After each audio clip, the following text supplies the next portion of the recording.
मन्नाथ श्री जगन्नाथ मदगुरु श्री जगतगुरु मदात्मा सर्वभूतात्मा तस्मै श्री गुरवे नमः।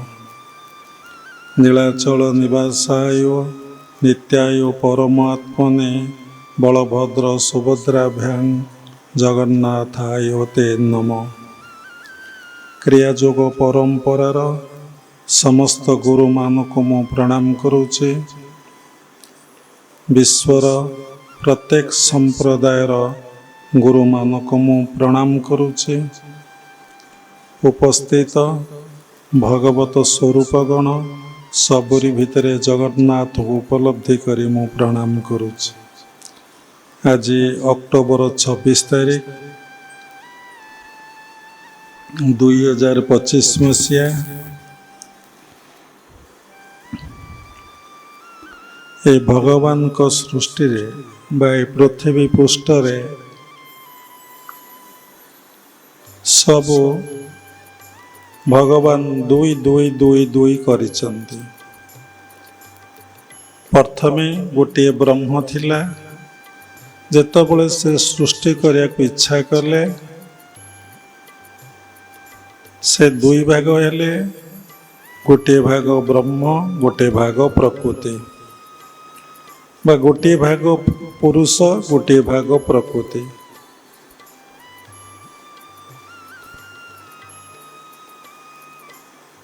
चुपचाप बसंतु, टिके साउंड करंतु नहीं।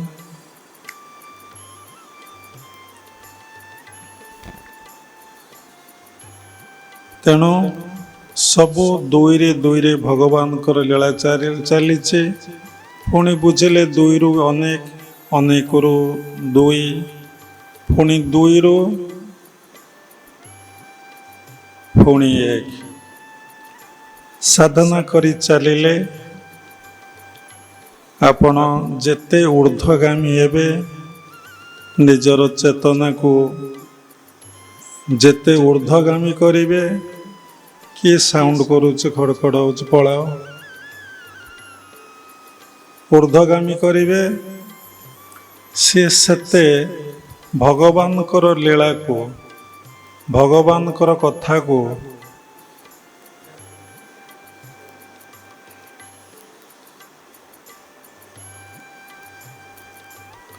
कथा को से सेते उपलब्धि अनुभव करि परिवे। कोड गोटे साउंड कौन हो? हाँ, से फैन टा बंद कर दियो।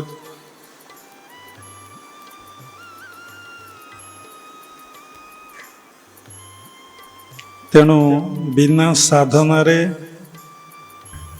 बिना ईश्वर को उपलब्धि अनुभव करी हुए नहीं।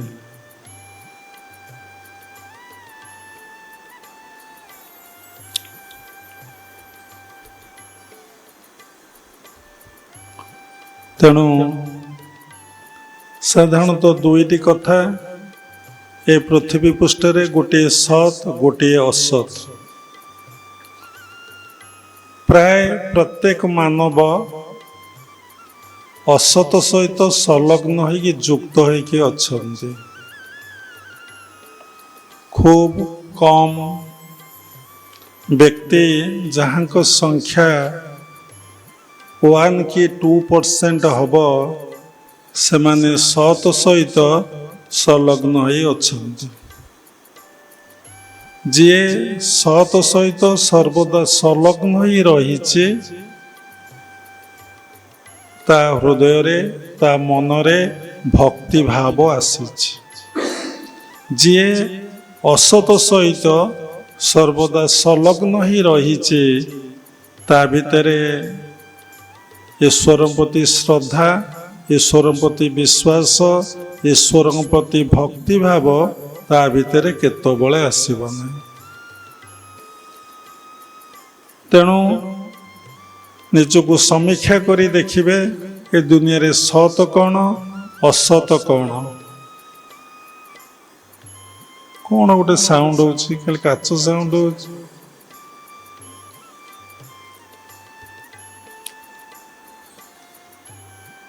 ତେଣୁ ସତ୍ କ'ଣ ଅସତ କ'ଣ ଦେଖିବେ। ସତର ସଂଜ୍ଞା ଯିଏ ଥିଲେ ଅଛନ୍ତି ଏବଂ ରହିବେ, ଯାହାଙ୍କର ଆଦି ନାହିଁ ଅନ୍ତ ନାହିଁ, ସେଇ ପରମାତ୍ମା ପରମ ବ୍ରହ୍ମ ବା ଜଗତର ନାଥ ଜଗନ୍ନାଥ। ତେଣୁ ଯିଏ ସତ ସେ ଥିଲେ ଅଛନ୍ତି ରହିବେ, ସେ ସ୍ୱୟମ୍ଭୁ। ଅସତ କିଛି ନଥିଲା, ସୃଷ୍ଟି ହେଇଛି, ପୁଣି ଦିନେ ତାର ପ୍ରଳୟ ଅବସ୍ଥା ହବ। ତେଣୁ ଆମେ ଏଇ ଜୀବନ କାଳ ଭିତରେ ଯେତେ ଦିନଟି ରହିବା, ସେଇ ସମୟଟା ଜୀବନଟା ଗୋଟେ ନିର୍ଦ୍ଦିଷ୍ଟ ସମୟ। ନିଶ୍ଚିନ୍ତ ଭାବରେ ଯାହାର ଯେଉଁ ଦିନ ମୃତ୍ୟୁ ହବ ନିଶ୍ଚିନ୍ତ ହିଁ ହବ। ମୃତ୍ୟୁକୁ ଅତିକ୍ରମ କରିବା ଏକ ସାଧାରଣ କଥା ନୁହେଁ, ଏତେ ସହଜ କଥା ମଧ୍ୟ ନୁହେଁ। ସେଇଭଳି ମହାମାନବ ଯେଉଁମାନେ ଅଛନ୍ତି ସାଧନା କରି ଚାଲିଛନ୍ତି, ସେମାନେ ନିଜର ଆୟୁଷକୁ ବୃଦ୍ଧି କରିଦେଇ ପାରନ୍ତି, ନିଜର ଆୟୁଷକୁ ମଧ୍ୟ କମେଇ ଦେଇପାରନ୍ତି। କ୍ରିୟାଯୋଗ ପରମ୍ପରାର ବାବାଜୀ ମହାରାଜ କଳ୍ପଯୋଗୀ ଆଜି ପର୍ଯ୍ୟନ୍ତ ସେ ବଞ୍ଚିଛନ୍ତି ଏବଂ ଅଛନ୍ତି। ମୃତ୍ୟୁ ତାଙ୍କୁ ଗ୍ରାସ କରିପାରିନାହିଁ। ଭାଗବତରେ ଲେଖା ଅଛି, ମତ୍ୟ ମଣ୍ଡଳେ ଦେହ ବହି ଦେବତା ହୋଇଲେ ମରଇ। ଯିଏ ଏଠି ଜନ୍ମଗ୍ରହଣ କରିବ ସେ ନିଶ୍ଚିନ୍ତ ଭାବରେ ମୃତ୍ୟୁ ହବ। ଦେଖନ୍ତୁ, ସବୁଥିପାଇଁ ଆମେ ବ୍ୟସ୍ତ ହୋଇ ପଡ଼ୁଛେ, ବିବ୍ରତ ହୋଇ ପଡ଼ୁଛେ, ବିଚଳିତ ହୋଇ ପଡ଼ୁଛେ, କିନ୍ତୁ ଯେଉଁ ସମୟଟା ମୂଲ୍ୟବାନ ତା ପାଇଁ ଆମେ କେତେବେଳେ ବ୍ୟସ୍ତ ହେଉନେ, ବିବ୍ରତ ହେଉନେ, ବିଚଳିତ ହେଉନେ। କାହିଁକି? କାରଣ ଆମେ ସମୟର ମୂଲ୍ୟଟାକୁ ଠିକ୍ ଭାବରେ ବୁଝିନେ। ଏଇ ଜୀବନଟା କେମିତି କେଉଁଥିରେ କେଉଁ ଚିନ୍ତାରେ ସତରେ କି ଅସତରେ କାଟୁଛେ ଆମେ ତାର ସମୀକ୍ଷା କରୁନେ। ଯଦି ସତର ସହିତ ସର୍ବଦା ସଂଲଗ୍ନ ରହି ଯୁକ୍ତ ରହି ସମୟଟାକୁ କାଟୁଛନ୍ତି, ତା ଅର୍ଥ ଆପଣ ଭକ୍ତିରେ ରହିଛନ୍ତି। ସତ ସହିତ ସର୍ବଦା ସଂଲଗ୍ନ ଯୁକ୍ତ ରହି ସମୟଟାକୁ ଯଦି କାଟିଲେ ଆପଣଙ୍କ ଭିତରେ ଭଗବାନଙ୍କ ପ୍ରତି ଭକ୍ତି ଭାବ ଆସିଯାଇଛି। ଯଦି ଭଗବାନଙ୍କର ବିଭୂତିରେ ଐଶ୍ୱର୍ଯ୍ୟରେ ନିଜ ସମୟଟାକୁ ଅର୍ଥାତ୍ ନିଜ ଜୀବନଟାକୁ କାଟିଦେଲେ, ଆପଣ ଅସତରେ ବା ବାସନା କାମନାରେ ଜୀବନଟାକୁ ଅତିବାହିତ କରିଦେଲେ। ତେଣୁ ଆମେ ଜନ୍ମଗ୍ରହଣ କରିଛେ ଜୀବନଟାକୁ ସତରେ କାଟିବା ନା ଅସତରେ କାଟିବା? କାରଣ ଆମକୁ ସତ କ'ଣ ଜଣା ନାହିଁ, ଅସତ ବି କ'ଣ ଜଣା ନାହିଁ। ଯାହା ଆମ ଆଖି ଆଗକୁ ଦେଖାଯାଉଛି, ଯାହା ଆମେ ଆଖି ଦ୍ୱାରା ଦେଖୁଛେ, କାନ ଦ୍ୱାରା ଶୁଣୁଛେ, ପାଟି ଦ୍ୱାରା କହୁଛେ, ତାକୁ ଆମେ ସତ ବୋଲି ଭାବୁଛେ। ତା ଅଦୃଶ୍ୟରେ ଆଉ ଜଣେ କିଏ ଅଛନ୍ତି, ଯାହାଙ୍କ ଠାରୁ ଏ ସବୁ କିଛି ସୃଷ୍ଟି ହେଇଛି, ସିଏ ହିଁ ସତ, ଆଉ ସବୁ ମିଥ୍ୟା। ଏଇ କନସିୟସନେସ୍, ଏଇ ବୋଧ ଆମ ଭିତରେ ଆସୁନାହିଁ। ତେଣୁ ବାବା ପ୍ରଥମେ କହିଥିଲେ କର୍ମଯୋଗ କ'ଣ, ଜ୍ଞାନ ଯୋଗ କ'ଣ, ତାପରେ ନିର୍ଭର କ'ଣ, ଭକ୍ତି କ'ଣ। ପୁଣି ଇଚ୍ଛା ହେଲା ସେ ପ୍ରକୃତ ଭକ୍ତିଟାକୁ ସମୀକ୍ଷା କରିବା। ସାଧାରଣ ଲୋକମାନେ ଭାବନ୍ତି ଭଜନ କଲେ, କୀର୍ତ୍ତନ କଲେ, ପୂଜା ପାଠ କଲେ, ଆଉ ଏମିତି ଜୀବନଟାକୁ କାଟିଦେଲେ ସେଟା ହେଉଛି ଭକ୍ତି ଯୋଗ। ପ୍ରକୃତ ଭକ୍ତି ହେଉଛି ସତକୁ ଯଦି ଆପଣ ଉପଲବ୍ଧି ନ କରିପାରିବେ, ଅନୁଭବ ନ କରିପାରିବେ, ଦର୍ଶନ ନ କରିପାରିବେ, ଆଉ ସତ ସହିତ ଯଦି ସର୍ବଦା ସଂଲଗ୍ନ ଯୁକ୍ତ ନ ରହିପାରିବେ, ତାହେଲେ ଆପଣ ଭକ୍ତି ଯୋଗଟା କ'ଣ ଠିକ୍ସେ ବୁଝିପାରିବେ ନାହିଁ। ଏ ଗୋଟେ ଇମୋସନାଲ ଭାବ, ସେଣ୍ଟିମେଣ୍ଟାଲ ଭାବ ଭିତରେ ଆପଣ ଜୀବନଟା ଅତିବାହିତ ହେଇଯିବ। ଭଜନ କରୁଛନ୍ତି, ଜପ କରୁଛନ୍ତି, କୀର୍ତ୍ତନ କରୁଛନ୍ତି, ସ୍ତୁତି କରୁଛନ୍ତି, ନାମ କରୁଛନ୍ତି, କିନ୍ତୁ ରିଅଲାଇଜେସନ୍ ନାହିଁ ଯେ ଆପଣ ଭିତରେ ରହି କିଏ କରୁଛି, କିଏ କରାଉଛି। ସମସ୍ତେ କହନ୍ତି ଆମେ ସବୁ ଗୋଟିଏ ଗୋଟିଏ ମାଧ୍ୟମ। ଭଗବାନ ଆମ ଭିତରେ ରହି ବା ପ୍ରତ୍ୟେକ ବସ୍ତୁ ଭିତରେ ରହି ସବୁକିଛି କରୁଛନ୍ତି, କରାଉଛନ୍ତି। ଆମେ ଅନେକ ଦିନ ସାଧନାରେ ବସି ବସି ବର୍ଷ ବର୍ଷ, ମାସ ମାସ, ଦିନ ଦିନ, ରାତି ରାତି ପରେ ଅନୁଭବ କଲୁ ଏଇ ଯେଉଁ ମାଧ୍ୟମ କଥା ଯାହା କୁହାଯାଉଛି ତାହା ସତ୍ୟ ନୁହେଁ। କାରଣ ଯଦି ସୃଷ୍ଟିରେ ଈଶ୍ୱରଙ୍କ ବ୍ୟତୀତ ଦ୍ୱିତୀୟ କେହି ନାହାନ୍ତି, ଦୁଇ ବୋଲି କିଛି ନାହିଁ, ତାହେଲେ ମାଧ୍ୟମଟା କ'ଣ ତାଙ୍କଠାରୁ ସୃଷ୍ଟି ନୁହେଁ କି? ମାଧ୍ୟମ କ'ଣ ସେ ନୁହନ୍ତି କି? ଗୋଟେ ମାଧ୍ୟମ ଗୋଟେ ଅଲଗା, ସିଏ ଗୋଟେ କ'ଣ ଅଲଗା? ଏଇଟା ହେଉଛି ସାଧନାର ଉଚ୍ଚ ସ୍ତରକୁ ଗଲେ ଜଣେ ସାଧକ ଏ କଥାକୁ ଉପଲବ୍ଧି କରିପାରେ। ତା ଭିତରେ ଅଭେଦ ବ୍ରହ୍ମ ଜ୍ଞାନ ଆସେ, ଭେଦ ଜ୍ଞାନ ଆସେ। ପ୍ରାୟ ସାଧକମାନଙ୍କ ଭିତରେ ଯେଉଁମାନେ ଭଗବତ ଉପଲବ୍ଧି ଅନୁଭବ ପାଇଁ ପ୍ରୟାସ କରୁଛନ୍ତି, ବିଶ୍ୱାସ କରୁଛନ୍ତି, ସେମାନଙ୍କ ଭିତରେ ସେଇ ଶୀର୍ଷ ସ୍ତରରେ ନ ପହଞ୍ଚିଲା ପର୍ଯ୍ୟନ୍ତ ତାଙ୍କ ଭିତରେ ଭେଦ ଜ୍ଞାନ ଥାଏ, ଅଭେଦ ବ୍ରହ୍ମଜ୍ଞାନ ଆସିବ ନାହିଁ। ପ୍ରକୃତ ଅଭେଦ ବ୍ରହ୍ମଜ୍ଞାନଟା ହେଉଛି ଭକ୍ତି। ପ୍ରକୃତ ଅଭେଦ ବ୍ରହ୍ମଜ୍ଞାନ। ଅଭେଦ ବ୍ରହ୍ମଜ୍ଞାନ କ'ଣ ନା, ଆପଣ ଦେଖିବେ, ଅନୁଭବ କରିବେ ସବୁ ଜଣେ। ମାଧ୍ୟମ ବୋଲି ଏଠି କିଛି ନାହିଁ, ଏଠି ପର ଅପର କିଛି ନାହିଁ, ଏଠି ସ୍ତ୍ରୀ ପୁରୁଷ କିଛି ନାହିଁ, ଏଠି ଛୁଆଁଛୁଇଁ କିଛି ନାହିଁ, ଏଠି ଭଲ ମନ୍ଦ କିଛି ନାହିଁ, ଏଠି ସତ ଆଉ ଅସତ ବୋଲି କିଛି ନାହିଁ। ସବୁକିଛି ଶୂନ୍ୟ, ସବୁକିଛି ଶୂନ୍ୟ, ସବୁକିଛି ଭ୍ୟାକ୍ୟୁମ୍, ସବୁକିଛି ଭ୍ୟାକ୍ୟୁମ୍, ସବୁକିଛି ଭ୍ୟାକ୍ୟୁମ୍। ସବୁ ଶୂନ୍ୟରୁ, ସବୁ ଅରୂପରୁ ରୂପ ସୃଷ୍ଟି ହେଇଛି। ସବୁ ସାଧନା କରି କରି କରି କରି କରି କରି କରି କରି ଚାଲିଲେ ଆପଣ ଦିନେ ପୁଣି ସ୍ୱରୂପରୁ ପୁଣି ଅରୂପରେ ପହଞ୍ଚିଯିବେ। ଅରୂପରୁ ପୁଣି ଆପଣ ସେଇ ଅରୂପ ଯେ ସେଇ ମହାଶୂନ୍ୟରେ ଆପଣ ପହଞ୍ଚିଯିବେ। ଦେଖିବେ ଯେଉଁଠି କିଛି ଆଉ ନାହିଁ। ଦେଖନ୍ତୁ, ଏ ସୃଷ୍ଟିରେ ଭଗବାନଙ୍କ ଠାରୁ ସବୁକିଛି ସୃଷ୍ଟି ହେଇଛି, ବା ପରମ ପିତା ପରମ ବ୍ରହ୍ମ ଠାରୁ ସବୁକିଛି ସୃଷ୍ଟି ହେଇଛି। ସବୁ ସେ କିଛି ସୃଷ୍ଟି କରିଛନ୍ତି। ଆପଣ ଯେକୌଣସି କାମ ଗୋଟେ କରିଦେଉଛନ୍ତି, ଘରଟିଏ କଲେ, ଗାଡ଼ିଟିଏ କଲେ, ଜାଗାଟିଏ କିଣିଲେ, ସେଥିରେ ଆପଣଙ୍କ ନାଁଟା ଉଲ୍ଲେଖ ରହୁଛି। ଯଦି ଆପଣଙ୍କ ନାଁଟା ଉଲ୍ଲେଖ ନ ରହିବ, କେତେ ଗଣ୍ଡଗୋଳ, ଝାମେଲା, ଲିଟିଗେସନ୍ ପଶିଯିବ। ଏବଂ ବାପା ମା ମଲା ପରେ ପିଲାମାନେ ଲିଗାଲ ହେୟାର ବାହାର କରି ସେଥିରେ ପୁଣି ତାଙ୍କ ନାଁଟାକୁ ଜବରଦସ୍ତି କରିଦିଆଯାଉଛି। ଏ ସୃଷ୍ଟିରେ ଯାହା କିଛି ଆପଣ ଦେଖୁଛନ୍ତି, ଯାହା ଆପଣ ଦେଖୁଛନ୍ତି ଜଡ଼ଠାରୁ ଚେତନ ପର୍ଯ୍ୟନ୍ତ, କେଉଁଥିରେ ଭଗବାନଙ୍କର ନାମ ଲେଖା ହେଇଛି? ଲେଖା ହେଇଛି? କେଉଁଥିରେ ଭଗବାନଙ୍କର ନାମ ଲେଖା ହେଇନି। ନା ଭଗବାନ ସୃଷ୍ଟି କରିଛନ୍ତି ବୋଲି କିଏ କେଉଁଠି କହୁଛି? କିନ୍ତୁ ବାସ୍ତବରେ ସମୀକ୍ଷା କରି ଦେଖିଲେ ସବୁକିଛି ସୃଷ୍ଟି ହେଇଛି ପରମାତ୍ମା ପରମ ବ୍ରହ୍ମଙ୍କ ଠାରୁ। କେଉଁମାନେ ବୁଝିପାରନ୍ତି?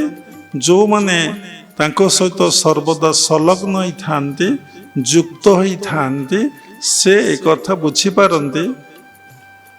ପୁଣି ତାକୁ ସୂକ୍ଷ୍ମାଦି ସୂକ୍ଷ୍ମ ଗଲେ ସେ ବୁଝେଇ ଦିଅନ୍ତି, ପୁଣି ଅତି ସୂକ୍ଷ୍ମାଦି ସୂକ୍ଷ୍ମ ଗଲେ ସେ ନିଜେ ବୁଝନ୍ତି। ସେ କଥା ବହୁତ ଜଟିଳ କଥା, ବହୁତ ସରଳ କଥା, ବହୁତ ଭଲ କଥା, କିନ୍ତୁ ସାଧାରଣ ଲୋକମାନେ ଏସବୁ କଥାକୁ, ଏସବୁ ସ୍ତରକୁ, ପ୍ରକୃତ ଭକ୍ତିଟା କ'ଣ ସେମାନେ ବୁଝିପାରିବେନି, ଉପଲବ୍ଧି କରିପାରିବେନି, ଅନୁଭବ କରିପାରିବେ ନାହିଁ। ଅଟୋମେଟିକ୍ ସେ ସମସ୍ତଙ୍କୁ ଏକଥା ସମସ୍ତଙ୍କୁ ନୁହେଁ, ଯିଏ ସେଇଭଳି ସର୍ବଦା 24 ଘଣ୍ଟା ଯୁକ୍ତ ହୋଇ ଅଛନ୍ତି, 24 ଘଣ୍ଟା ଗୋଟିଏ ଦିନ ନୁହେଁ, ଯେବେଠାରୁ ତାଙ୍କର ଚେତନା ପାଇଛି, ଯେବେଠାରୁ ସେ ତତ୍ତ୍ୱଗୁରୁଙ୍କର ଶରଣାପନ୍ନ ହୋଇକି ଜୀବନ କାଟିଛନ୍ତି, ଏବଂ ସେଇ କଥାକୁ, ଗୁରୁଙ୍କ କଥାକୁ ଯେ ମନ୍ତ୍ରମୂଳ କରିପାରିଛନ୍ତି, ସେଇମାନେ ବୁଝିପାରନ୍ତି ଏବଂ ଜାଣିପାରନ୍ତି ପ୍ରକୃତ ଭକ୍ତିଟା କ'ଣ। ଯଦି ସବୁରି ଭିତରେ ଆପଣଙ୍କର ଆତ୍ମଦର୍ଶନ ନ ହେଉଛି ବା ଭଗବତ ଦର୍ଶନ ନ ହେଉଛି, ସବୁକିଛି ଭଗବତମୟ ବୋଲି ଆପଣ ନ ଭାବିଛନ୍ତି, କେଉଁଥିରେ ଆପଣ କ୍ରିୟା ପ୍ରତିକ୍ରିୟା ଯଦି ନ ହେଉଛି, ସବୁବେଳେ ସ୍ଥିର ଶାନ୍ତ ଅବସ୍ଥା ଆପଣଙ୍କ ଭିତରେ ଆସିଛି, ଆପଣ ସବୁବେଳେ ତାଙ୍କ ସହିତ ଯୁକ୍ତ ହେଇକି ଅଛନ୍ତି, ଯାହାକୁ ଆମେ କହୁ ସବୁବେଳେ ଚେତନାରେ ଯେ ରହିପାରିଛି, ଯାହାକୁ ଭଲ ଭାଷାରେ କହିଲେ ଦେହବୋଧରେ ନାହିଁ ଆତ୍ମବୋଧରେ ଅଛି, ପୁଣି ତାକୁ କହିଲେ ଜୀବବୋଧରେ ନାହିଁ ଆତ୍ମବୋଧ ଅବସ୍ଥା ଭିତରେ ଅଛି, ସେ ପ୍ରକୃତ ଭକ୍ତିଟା କ'ଣ ହିଁ ଜାଣିଛି। ଯିଏ ଭଜନ କରିଦେଉଛି, କୀର୍ତ୍ତନ କରିଦେଉଛି, ଠାକୁର ପୂଜା କରିଦେଉଛି, ସ୍ତୁତି ପାଠ କରୁଛି, ସ୍ତବ ପାଠ କରୁଛି, ଗୀତା ଭାଗବତକୁ ପାଠ କରୁଛି, କି ମାଳା ଗଡ଼ଉଛି, କି ତିଳକ ନଉଛି, ଯଦି ସେ ସତ୍ୟକୁ ଉପଲବ୍ଧି ଅନୁଭବ ନ କରିପାରିଛି, ସେ ପ୍ରକୃତ ଭକ୍ତିଟା କ'ଣ ବୁଝିପାରି ନାହିଁ, ଜାଣିପାରି ନାହିଁ। ଦେଖୁନାହାନ୍ତି ନିଜର ଜୀବନକୁ ସମୀକ୍ଷା କରି ପ୍ରତ୍ୟେକଟି ମୁହୂର୍ତ୍ତରେ ଆପଣ କେମିତି ଦେହବୋଧ ଅବସ୍ଥା ଭିତରେ ରହୁଛନ୍ତି।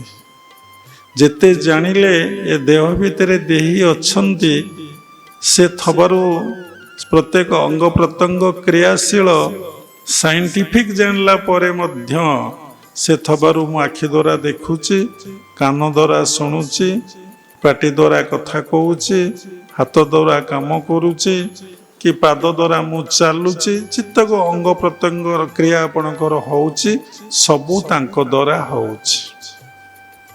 କିନ୍ତୁ ଯେତେ ବୁଝିଲା ପରେ ଏମିତି ଆପଣ ଅଚେତନ ଯେ ପ୍ରତ୍ୟେକଟି ମୁହୂର୍ତ୍ତରେ ମାନେ ସେଇ ଦେହବୋଧ ଅବସ୍ଥା, ଜୀବବୋଧ ଅବସ୍ଥା, ମୁଁ ଗୋଟେ ବ୍ୟକ୍ତି ବା ପର୍ସନ, ସେଇ ବୋଧରେ ଆପଣ ସବୁବେଳେ ରହିଯାଉଛନ୍ତି।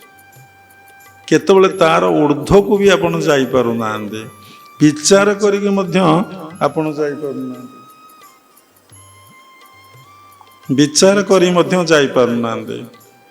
ସେଇ ବୋଧରେ ଆପଣ ଜୀବନଟାକୁ କାଟୁଛନ୍ତି। ଯେତେ ଗୁରୁ କହିଲା ପରେ, ଶାସ୍ତ୍ର ଅଧ୍ୟୟନ କଲା ପରେ, କେତେବେଳେ ଯଦି ଆପଣମାନେ ସମୀକ୍ଷା କରିବେ ତାହେଲେ ହେଇପାରନ୍ତା। ଯଦି ଆପଣ ସମୀକ୍ଷା କରୁନାହାନ୍ତି, ପ୍ରତ୍ୟେକଟି ସମୟରେ ବିଚାର କରୁନାହାନ୍ତି, ଆପଣଙ୍କ ଭିତରେ ବିଚାର ଅଛି, ନୀଚ ବିଚାର, ହୀନ ବିଚାର, ଉଚ୍ଚ ବିଚାର ନାହିଁ। ଯଦି ଆପଣ ଭୁଲ କଲେ, କିଏ ଆପଣଙ୍କୁ ଗୋଟିଏ କଥା କହିଦେଲା, ଆପଣଙ୍କର ଏଇଟା ଭୁଲ ହେଇଛି, ଆପଣ ନିଜ ଭୁଲକୁ ସ୍ୱୀକାର କରିବାକୁ କେତେବେଳେ ରାଜି ହେଉନାହାନ୍ତି। କାହିଁକି? ଆପଣଙ୍କ ଭିତରେ ଅହଙ୍କାର ଆଉ ଅଜ୍ଞାନତା ରହିଛି। ଯେତେବେଳେ ଆପଣଙ୍କ ଭିତରେ ଅହଙ୍କାର ପତଳା ହେବ, ଅଜ୍ଞାନତା ପତଳା ହେବ, ଆପଣ ସେତେବେଳେ ଭାବିବେ ସେ ମୋତେ କହୁଛନ୍ତି, ସେ କହୁନାହାନ୍ତି, ସେଇ ଭଗବାନ ମୋତେ କହୁଛନ୍ତି ତୋର ଏଇଟା ଭୁଲ। ଦେଖିବେ ସେଇଟା ନିଶ୍ଚିନ୍ତ ଭୁଲ, ଏବଂ ଆପଣଙ୍କ ଭିତରେ ଭାବ ଆସିବ ମୁଁ ନେକ୍ସଟ ଟାଇମ୍ ଏ ଭୁଲକୁ ଆଉ ଯେମିତି ଜୀବନରେ କରିବି ନାହିଁ। ଯେଉଁମାନେ ସଚେତନଶୀଳ, ଯେଉଁମାନେ ଜନ୍ମ ଜନ୍ମାନ୍ତର ସାଧନା କରି କରି କରି କରି ଆସିଛନ୍ତି, ସତ ସହିତ ସଂଲଗ୍ନ ଯୁକ୍ତ ରହିଛନ୍ତି, ତାଙ୍କୁ ଗୁରୁଦେବ କହୁଥିଲେ ଇଶାରା ମାତ୍ର ସାର। ଅନେଇ ଦେଲେ ସେ ଜାଣିପାରିବେ ମୋ ଗୁରୁଦେବ କ'ଣ କହୁଛନ୍ତି। ଖାଲି ଅନେଇ ଦେଲେ ଜାଣିପାରିବେ, ଶିଷ୍ୟ ସେ ଜାଣିପାରିବ। ଥରେ ଯୁକ୍ତେଶ୍ୱର ଗିରି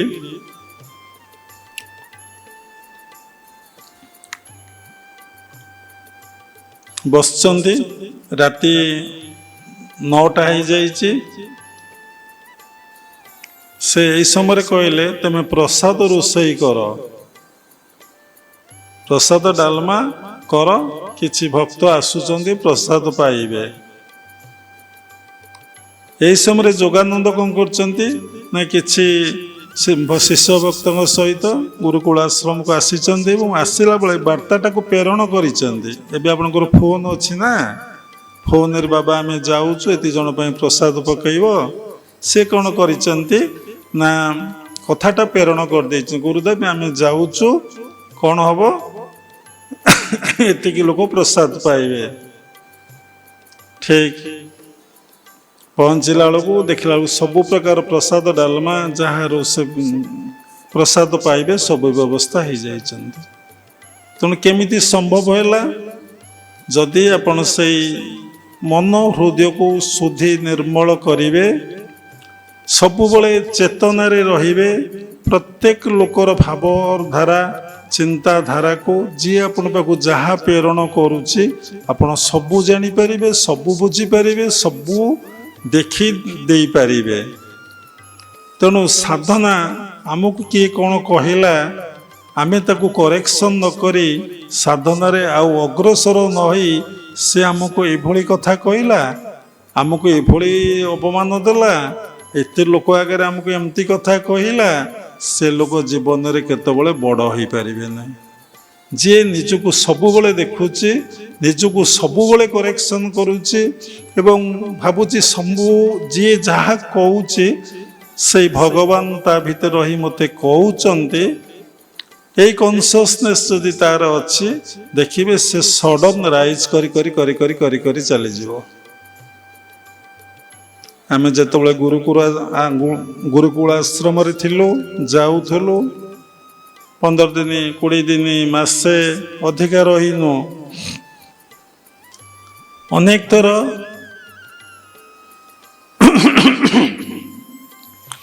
ଆମେ ଗୁରୁଦେବଙ୍କୁ ପଚାରିଛୁ, ବାବା କ'ଣ ସବୁ ଭୁଲ ହେଉଛି ଦିନଚର୍ଯ୍ୟା ଭିତରେ? ବାବା କହୁଥିଲେ, ତୁମର ଭୁଲ ଦେଖିଲେ ମୁଁ କହିବି, ତମର ଭୁଲ କିଛି ମୁଁ ଦେଖିବାକୁ ପାଉନାହିଁ। କିନ୍ତୁ ଆପଣମାନଙ୍କର ଏତେ ଯେ ଭୁଲ ତାକୁ ଭାଷାରେ କହିହେବ ନାହିଁ, ବ୍ୟକ୍ତ ବି କରିହେବ ନାହିଁ। ଯଦି ସେଇ ଭୁଲକୁ ଆମେ ଆପଣମାନଙ୍କୁ କହିବୁ, ଆପଣମାନେ କେବେ ଆଉ ଆଶ୍ରମ ଆସିବେନି। କାରଣ ଆପଣ ସୁଧୁରିବାକୁ ଚାହୁଁନାହାନ୍ତି, ବଡ଼ ହେବାକୁ ଚାହୁଁନାହାନ୍ତି, ଭଲ ହେବାକୁ ଆପଣ ଚାହୁଁନାହାନ୍ତି, କି ମହାନ ହେବାକୁ ଚାହୁଁନାହାନ୍ତି। ଆପଣ ଭାବୁଛନ୍ତି ଆମେ ଯାହା ଜାଣିଛୁ ଯଥେଷ୍ଟ ଜାଣିଛୁ, ଆମର ଆଉ ଶିଖିବାର ନାହିଁ, ଜାଣିବାର ନାହିଁ, ଆଉ ହବାର ବି ନାହିଁ। କିନ୍ତୁ ଯଦି ସମୀକ୍ଷା କରି ଦେଖିବେ, ଆପଣ ମୂର୍ଖ ତ ମୂର୍ଖ, ଗଜ ମୂର୍ଖ, ଗଣ୍ଡ ମୂର୍ଖ, ଆହୁରି ହୀନ। କ'ଣ ଏତେ ପାଠ ପଢ଼ିଛୁ, ଡକ୍ଟର ଇଞ୍ଜିନିୟର ହେଇଛୁ, IAS OAS ହେଇଛୁ, ଆମେ ଏତେ ମୂର୍ଖ? ଯେତେବେଳେ ନିଜକୁ ଚିହ୍ନି ନାହାନ୍ତି, ନିଜକୁ ଜାଣିନାହାନ୍ତି, ନିଜକୁ ଆୟତ୍ତ କରିନାହାନ୍ତି, ନିଜର ଚିନ୍ତାଧାରାକୁ ଜାଣିନାହାନ୍ତି, କେଉଁ ଚିନ୍ତାଧାରା ପରେ କେଉଁ ଚିନ୍ତାଧାରା ଆସୁଛି, ସେଇଟା ଠିକ୍ କି ଭୁଲ, ମୁଁ କ'ଣ କରୁଛି, କିଏ ମୋତେ ଚିହ୍ନିଲେଣି କି, କିଏ ମୋତେ ଜାଣିଲେଣି କି, କିଏ ମୋତେ ସମ୍ମାନ ଦେଲେଣି କି? ଗୋଟେ ସମୀକ୍ଷା, ତାର କିଛି ଆବଶ୍ୟକତା ନାହିଁ। ମୁଁ ଗୋଟେ ଭଲ ମଣିଷ ହେଲେଣି କି, ମୁଁ ଗୋଟେ ଆତ୍ମସନ୍ତୋଷ ଲାଭ କଲେଣି କି? ମୋ ଭିତରେ ଯେଉଁ କାମ, କ୍ରୋଧ, ଲୋଭ, ମୋହ, ମଦ, ମାଶ୍ଚର୍ଯ୍ୟ ଭାବ ଅଛି, ତା ତ ସହଜେ ଯିବ ନାହିଁ। ମୋ ଭିତରେ ଧୀରେ ଧୀରେ ଧୀରେ ଧୀରେ ସେ ପତଳା ହେଇଗଲାଣି କି? ମୁଁ ଅହଙ୍କାର ଅଜ୍ଞାନତାରୁ ମୁକ୍ତି ହେଲେଣି କି? ଯେପର୍ଯ୍ୟନ୍ତ ଆପଣ ଭିତରେ ଅହଙ୍କାର ଅଛି, ଆପଣ ଭିତରେ ମୁଁ ମୋର ଭାବ ରହିବ। ଯେପର୍ଯ୍ୟନ୍ତ ମୁଁ ମୋର ଭାବ ଆପଣଙ୍କ ଭିତରେ ରହିବ, ଆପଣ ଭିତରେ ଭକ୍ତି ଭାବ କେତେବେଳେ ଆସିବ ନାହିଁ, କି ଧର୍ମ କେତେବେଳେ ଲାଭ କରିପାରିବେ ନାହିଁ। କେତେବେଳେ ଆପଣ ଧର୍ମ ଲାଭ କରିପାରିବେ ନାହିଁ। ଦେଖନ୍ତୁ, ଆପଣ ସାଥିରେ କିଛି ଯାଏ ନାହିଁ, ମଲାବେଳେ କେବଳ ଆପଣ ସାଥିରେ ଧର୍ମ ହିଁ ଯାଇଥାଏ। ଶାସ୍ତ୍ରରେ ଲେଖା ନାହିଁ, କ'ଣ ଲେଖା ଅଛି ନା ଏଇ ଦୁନିଆରେ ସବୁ କଥା ଅଢ଼େଇ ଦିନିଆ, ଧର୍ମ ସିନା ଏକା, ମହତ ପଣିଆ। ତେଣୁ ସବୁ କଥା ଏଠି ଅଢ଼େଇ ଦିନିଆ। ଆଜି ମିଳନ ହେଇଛି, କାଲି ବିଚ୍ଛେଦ ହେଇଯିବ।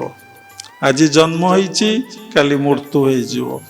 ଆଜି ଛୋଟ ଶିଶୁ ଅଛେ, ଯୌବନ ହେଲା, ବାର୍ଦ୍ଧକ୍ୟ ଆସିବ, ମୃତ୍ୟୁ ହେଇଯିବ। ନିର୍ଦ୍ଦିଷ୍ଟତା, ସ୍ଥିରତା ଏଠି ଗୋଟେ କିଛି ଗୋଟେ ନାହିଁ। ଆଉ ପ୍ରକୃତିର ପ୍ରଭାବରେ ଭଗବାନଙ୍କର ଏଭଳି ଲୀଳାଖେଳା କାହାକୁ କାହା ସହିତ ଏକାଠି କରି ମିଳନ କରି କେବେ ରଖେଇଦେବ ନାହିଁ। ସବୁ ମିଳନ ହେଇଛି, ସବୁ ପୁଣି ଦିନେ ବିଚ୍ଛେଦ ହେଇଯିବ। ଦେଖନ୍ତୁ, ବାପା ମା ଥିଲେ, ବାପା ମା ନାହାନ୍ତି। କେତେଙ୍କର ଭାଇ ଜ୍ଞାତି କୁଟୁମ୍ବ ଥିଲେ, କୁଆଡ଼େ ସବୁ ମୃତ୍ୟୁ ହେଇଯାଇଛନ୍ତି, କେହି ନାହାନ୍ତି। ସବୁ ମିଳନ ହେଇଛି, ସବୁ ବିଚ୍ଛେଦ ହେଇଯିବ। ଏଠି ସବୁ କଥା ଅଢ଼େଇ ଦିନିଆ। ଧର୍ମ ସିନା ଏକ ମହତ ପଣିଆ, ଆଉ ସବୁ କଥା ଅଢ଼େଇ ଦିନିଆ। ତେଣୁ ଧର୍ମ ଯଦି ମହତ ପଣିଆ, ଧର୍ମ ଯଦି ସାଥିରେ ଯାଏ, ଧର୍ମ ଆମକୁ ବିପଦରୁ ରକ୍ଷା କରେ, ତାହେଲେ ସେଇ ଧର୍ମଟା କ'ଣ ଆମେ ଜାଣିଛେ କି? ଧର୍ମଟା କେମିତି ଲାଭ ହୁଏ? ଧର୍ମର ସଂଜ୍ଞା କ'ଣ? ବାବା ବହୁତ ଥର ଧର୍ମର ସଂଜ୍ଞା କହିଛନ୍ତି। ଧାର୍ମିକ ଜୀବନ, ଭକ୍ତିପୂର୍ଣ୍ଣ ଜୀବନ, ଆଧ୍ୟାତ୍ମିକ ଜୀବନ ଆରମ୍ଭ ହୁଏ ଶରଣାଗତିରୁ ବା ସମର୍ପଣ ଭାବରୁ। ଯେପର୍ଯ୍ୟନ୍ତ ନିଜକୁ ଗୁରୁଙ୍କ ପାଖରେ କିମ୍ବା ଭଗବାନଙ୍କ ପାଖରେ ସମର୍ପଣ କରିନ ବା ତାଙ୍କ ପାଦପଦ୍ମରେ ତୁମେ ଶରଣ ପଶିନ, ସେ ପର୍ଯ୍ୟନ୍ତ ତୁମର ଧାର୍ମିକ ଜୀବନ ବା ଆଧ୍ୟାତ୍ମିକ ଜୀବନ କି ଜଣେ ଉତ୍ତମ ଶିଷ୍ୟ ରୂପରେ ତୁମେ କେବେ ପରିଗଣିତ ହେବ ନାହିଁ। ଦେଖନ୍ତୁ, ସମୀକ୍ଷା କରନ୍ତୁ, ନିଜକୁ ଗୁରୁ ଭଗବାନଙ୍କ ପାଖରେ ଆପଣ ସମର୍ପଣ କରିଦେଇଛନ୍ତି। ଆପଣଙ୍କ ମନଟା ହିଁ ଗୁରୁଙ୍କର ମନ, ଆପଣଙ୍କ ଚିନ୍ତା ହିଁ ସେଇଟା ଗୁରୁଙ୍କର ଚିନ୍ତା, ଆପଣଙ୍କ କର୍ମ ହିଁ ସେଇଟା ଗୁରୁଙ୍କର କର୍ମ। ସବୁକିଛି ସେ ବୋଧ ହେଉଛି ସବୁବେଳେ ନିଜ ମନରେ, ନିଜର ଚିନ୍ତାଧାରାରେ, ନିଜର ଭାବଧାରାରେ, ନିଜର ସଂସ୍କାରରେ ଆମେ କ'ଣ ହେଉଛେ ନା ଜୀବନଟାକୁ ନିର୍ବାହ କରୁଛେ, ପାଳନ କରୁଛେ, ଯାହା ଫଳରେ ଆମର ସ୍ପିରିଚୁଆଲ ଡେଭଲପମେଣ୍ଟ ବା ଆଧ୍ୟାତ୍ମିକ ଉନ୍ନତି ଆଦୌ ହେଉନାହିଁ। କାରଣ ଆମେ ସତ୍ୱଗୁଣର ଅଧିକାରୀ ହେଇନେ, ଆମେ ରଜଗୁଣ ତମଗୁଣର ଅଧିକାରୀ ହେଇଛେ। ସତ୍ୱଗୁଣର ଝଲକ ବା ଆଭା ଟିକେ ଆସୁଛି ପଳଉଛି, ଆସୁଛି ପଳଉଛି, ଆସୁଛି ପଳଉଛି, ଆସୁଛି ପଳଉଛି। କେତେମିତି ଜାଣିବେ ଆସୁଛି ପଳଉଛି? ନା ଯେତେବେଳେ ଆପଣ ବସିକି ଟିକେ ଧ୍ୟାନ କରୁଛନ୍ତି, କି ଜପ କରୁଛନ୍ତି, କି ମନରେ କୌଣସି ନକାରାତ୍ମକ ଚିନ୍ତା ନାହିଁ, ପୁରା ପଜିଟିଭ ମାଇଣ୍ଡ ରହିଛି, ଆଉ କିଛି ଆପଣଙ୍କୁ ଶାନ୍ତ ହେଇ ଚୁପଚାପ ବସିବାକୁ ଇଚ୍ଛା ହେଉଛି, ଚୁପଚାପ ବହୁ ଲୋକ ବସନ୍ତି, କିନ୍ତୁ ଦେଖାଯାଏ ତାଙ୍କ ମନ ଭିତରେ ବହୁତ ଚଞ୍ଚଳତା ଥାଏ। ଚୁପଚାପ ହେଇ ବସିଥିବେ, ଦେଖିବେ ବହୁତ ପ୍ରାଣୀ, ବହୁତ ଦେଖିବେ ପାଣି ପ୍ରବାହ ଯେଉଁ ଉଠୁଛି, ଜଳ ପ୍ରବାହ ହେଉଛି, ଉପରଟା ସ୍ଥିର ପାଣିର, କିନ୍ତୁ ଭିତରଟା ଦେଖିବେ ପ୍ରବଳ ସ୍ରୋତ ରହିଥିବ। ବହୁ ଜାଗାରେ ଦେଖିବେ ଉପରେ ସ୍ରୋତ ଚାଲୁଛି, ତଳେ ପାଣିଟା ସ୍ଥିର ଭାବରେ ରହିଛି। ସମସ୍ତଙ୍କର ମନର ଭାବଟା ଏଇପରି ଭାବରେ। ବହୁ ଲୋକ ଚୁପଚାପ ବସିଥିବେ, ଭାବିବେ ଶାନ୍ତ ଲୋକ, ଜମା ଶାନ୍ତ ନୁହନ୍ତି। ତାଙ୍କ ଭିତରେ ଅନେକ ଚଞ୍ଚଳତା, ମନର ଚଞ୍ଚଳତା, ମନର ଅସ୍ଥିରତା, ବ୍ୟସ୍ତତା, ବିବ୍ରତ ଭିତରେ ସେ ରହିଥିବେ। ସେଇ ଟାଇପର, ସେଇ ନେଚରର ସେ ଗୋଟିଏ ବ୍ୟକ୍ତି। ତେଣୁ ଧର୍ମ କ'ଣ ନା ଯେପର୍ଯ୍ୟନ୍ତ ଆମେ ଆଧ୍ୟାତ୍ମିକ ଜୀବନ ସମର୍ପଣ ନ ହେଇଛେ, ଗୁରୁଗତ ପ୍ରାଣ ନ ହେଇଛେ, ଶରଣାଗତି ଆମ ଭିତରେ ନ ଆସିଛି, ଆମର ଆଧ୍ୟାତ୍ମିକ ଜୀବନ କେବେ ଆରମ୍ଭ ହେଇନାହିଁ। ନିଜକୁ ସମୀକ୍ଷା କରି ଦେଖନ୍ତୁ, ଆଧ୍ୟାତ୍ମିକ ଜୀବନ ଆରମ୍ଭ ହେଇଛି? ଆମେ କହୁଛେ ହଁ ଆମେ ଆଶ୍ରମକୁ ଆସିଛେ, ମାଛ ମାଂସ ଛାଡ଼ି ଦେଇଛେ, କି ପିଆଜ ରସୁଣ ଛାଡ଼ି ଦେଇଛେ, କି ସକାଳେ ସନ୍ଧ୍ୟା ଟିକେ ବସି ପ୍ରେୟାର କରୁଛେ, କି ଧ୍ୟାନ ଜପ ଟିକେ କରୁଛେ, ଗୀତା ଭାଗବତ ଟିକେ ପଢୁଛେ, ଏଇଟା କ'ଣ ଆଧ୍ୟାତ୍ମିକ ଜୀବନ? ନିଜ ଭିତରେ ତୁମେ ଆତ୍ମସତ୍ତାକୁ ଉପଲବ୍ଧି କରି କରି କରି କରି ଚାଲିଛ କି? ଏବଂ ସବୁରି ଭିତରେ ସେ ଆତ୍ମସତ୍ତାକୁ ଉପଲବ୍ଧି କରି କରି କରି କରି ଚାଲିଛ କି? ସମସ୍ତଙ୍କ ଜୀବ ପ୍ରତି ତମର ଦୟାଭାବ ଆସୁଛି କି? ସମସ୍ତେ ସେଇ ଭଗବାନ, ସମସ୍ତେ ସେଇ ଆତ୍ମା, ଏ ବୋଧ ହେଉଛି କି? ପ୍ରତ୍ୟେକଟି ମୁହୂର୍ତ୍ତରେ ଦେଖ, ଚକ୍ଷୁ ଦୁଇ, କାନ ଦୁଇ, ହାତ ଦୁଇ, ଗୋଡ଼ ଦୁଇ, ଦେଖିବେ ସବ ଦୁଇରେ ଦୁଇରେ ଚାଲିଛି ଲୀଳାଖେଳା। ଆପଣ ଦୁଇରୁ ଯଦି ଏକକୁ ଆସିପାରିବେ, ତାହେଲେ ଆପଣ କ'ଣ କରିବେ ନା ପ୍ରକୃତ ଭଗବାନଙ୍କ ଲୀଳାକୁ ବୁଝିପାରିବେ ଏବଂ କ'ଣ କରିବେ ନା ଧର୍ମ ଲାଭ ଆପଣ କରିପାରିବେ, ଭକ୍ତି ଲାଭ ଆପଣଙ୍କର ହେଇପାରିବ। ଯେପର୍ଯ୍ୟନ୍ତ ସମର୍ପଣ ଭାବ ହେଇନାହିଁ, ଶରଣାଗତି ଭାବ ହେଇନାହିଁ, କିଛି ହେବନି। ଆପଣ ମନରେ ଭାବିବେ ଇଏ କ'ଣ ସମ୍ଭବ? ଇଏ କେବଳ ମାନବ ସମାଜ ପାଇଁ ସମ୍ଭବ, ଆଉ କୌଣସି ପ୍ରାଣୀଙ୍କ ପାଇଁ ଏହା ସମ୍ଭବପର ନୁହେଁ। କୌଣସି ପ୍ରାଣୀଙ୍କ ପାଇଁ ଏ କଥା ଶାସ୍ତ୍ରରେ ଉଲ୍ଲେଖ କରାଯାଇନାହିଁ। ସେମାନଙ୍କର ସେଇ ବୁଦ୍ଧି, ସେଇ ଜ୍ଞାନ, ସେଇ ଚେତନା ସେମାନଙ୍କର ନାହିଁ। ସେମାନେ କସ୍ମିନ୍ କାଳ ହେଇପାରିବ ନାହିଁ। ଯେଉଁ ମାନବର ଏଇ କଥା ହେଇପାରୁନି ଏଇ ଜନ୍ମରେ, ତାକୁ କ'ଣ କୁହାହବ ନା ପଶୁ। ଭାଗବତରେ ଲେଖା ଅଛି, ହରି ବିମୁଖ ପ୍ରାଣୀ ଯେତେ ସେ ଥାନ୍ତି ପଶୁକ ସଙ୍ଗତେ। ଯଦି ଗଡ଼ ପାଖରେ ମନକୁ ନ ରଖିଲେ ଆପଣ କ'ଣ ହେଲେ ଓଲଟେଇ ଦେଲେ ଡଗ୍। ତେଣୁ ଭକ୍ତି ଭାବ ଆସିବାକୁ ହେଲେ ବାବା ଆର୍ଥରିକ କହିଥିଲେ, ତେଣୁ ତୁମକୁ କ'ଣ କରିବାକୁ ପଡ଼ିବ ନା ସମସ୍ତଙ୍କୁ ତତ୍ତ୍ୱଗୁରୁ ବା ଜ୍ଞାନୀ ଗୁରୁ ଗ୍ରହଣ କରିବାକୁ ପଡ଼ିବ। ଗୁରୁ ଗ୍ରହଣ କରିବାଟା ଯେତିକି ଇମ୍ପୋର୍ଟାନ୍ସ ନୁହେଁ, ଗୁରୁଦେବ ଯେଉଁ ଉପଦେଶ ଦେଲେ ତାକୁ ଅକ୍ଷର ଅକ୍ଷରେ ପାଳନ କରିବା ପାଇଁ ଚେଷ୍ଟା କରିବ ଏବଂ ପାଳନ କରିବା ସତ୍ତ୍ୱେ ଗୁରୁଙ୍କର ବାରମ୍ବାର ସାନ୍ନିଧ୍ୟ ଲାଭ କରିବ ଏବଂ ଗୁରୁଙ୍କୁ ପାଖରେ ବସିକି ଏବଂ ଶ୍ରଦ୍ଧାର ସହିତ, ଭାବର ସହିତ, ଭକ୍ତିର ସହିତ ସାଧନା ସମ୍ବନ୍ଧୀୟ କଥା ଜ୍ଞାନ ଆଲୋଚନା କରିବ। କ'ଣ ଆଲୋଚନା କରିବ? ବହୁତ ଲୋକଙ୍କର ଧାରଣା ଆମେ ଗୁରୁ ଆଶ୍ରିତ ହେଲେ, ଆଶ୍ରମକୁ ଚାଲିଗଲେ, କିଛିଟା ନୀତି ନିୟମ ମାନି ଜୀବନ କାଟିଲେ ସମସ୍ତଙ୍କର ଗୋଟିଏ କଥା ହୁଏ କ'ଣ ନା ଆମର କେମିତି ଟଙ୍କା ପଇସା ବଢ଼ିବ, ଦେହ ସୁସ୍ଥ ରହିବ, ମନ ସୁସ୍ଥ ନାହିଁ, ଦେହ ସୁସ୍ଥ ରହିବ, ଟଙ୍କା ପଇସା ବଢ଼ିବ, ପ୍ରମୋସନ୍ ହେବ, ଜାଗା କୋଠା ବାଡ଼ି ଘର ଦ୍ୱାର ସବୁ ହେବ। ଇଏ ସବୁ ହେଉଛି ଦୁଃଖର କାରଣ, ଯନ୍ତ୍ରଣାର କାରଣ। ଏ ସଂସାରରେ ବଡ଼ ବିପତ୍ତି କ'ଣ, ବଡ଼ ଦୁଃଖ କ'ଣ? ଏ ସଂସାରରେ ବଡ଼ ଦୁଃଖ କ'ଣ, ବଡ଼ ବିପତ୍ତି କ'ଣ? ଏ ସଂସାରରେ ବଡ଼ ଦୁଃଖ ହେଉଛି, ବିପତ୍ତି ହେଉଛି କ'ଣ ନା ଭଗବାନଙ୍କୁ ବିସ୍ମରଣ ହେବା। ଏ ସଂସାରରେ ବଡ଼ ଦୁଃଖ ହେଉଛି, ବଡ଼ କଷ୍ଟ ହେଉଛି, ବଡ଼ ବିପଦ ହେଉଛି ଭଗବାନଙ୍କୁ ବିସ୍ମରଣ ହେବା। ସମ୍ପଦ କ'ଣ ଏ ସଂସାରରେ ନା ସବୁବେଳେ ଭଗବାନଙ୍କୁ ସ୍ମରଣ କରିବା, ସବୁବେଳେ ଭଗବାନଙ୍କର ସେବା କରିବା।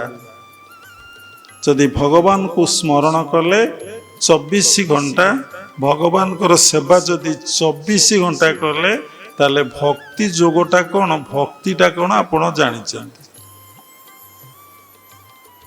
ଆପଣମାନେ କରୁଛନ୍ତି, ଭଗବାନଙ୍କୁ ସବୁବେଳେ ସ୍ମରଣ କରୁଛନ୍ତି, ତାହେଲେ ଆପଣଙ୍କର ବିପଦ କେତେବେଳେ ପଡ଼ିବ ନାହିଁ, କେତେବେଳେ ବିପଦ ପଡ଼ିବ ନାହିଁ,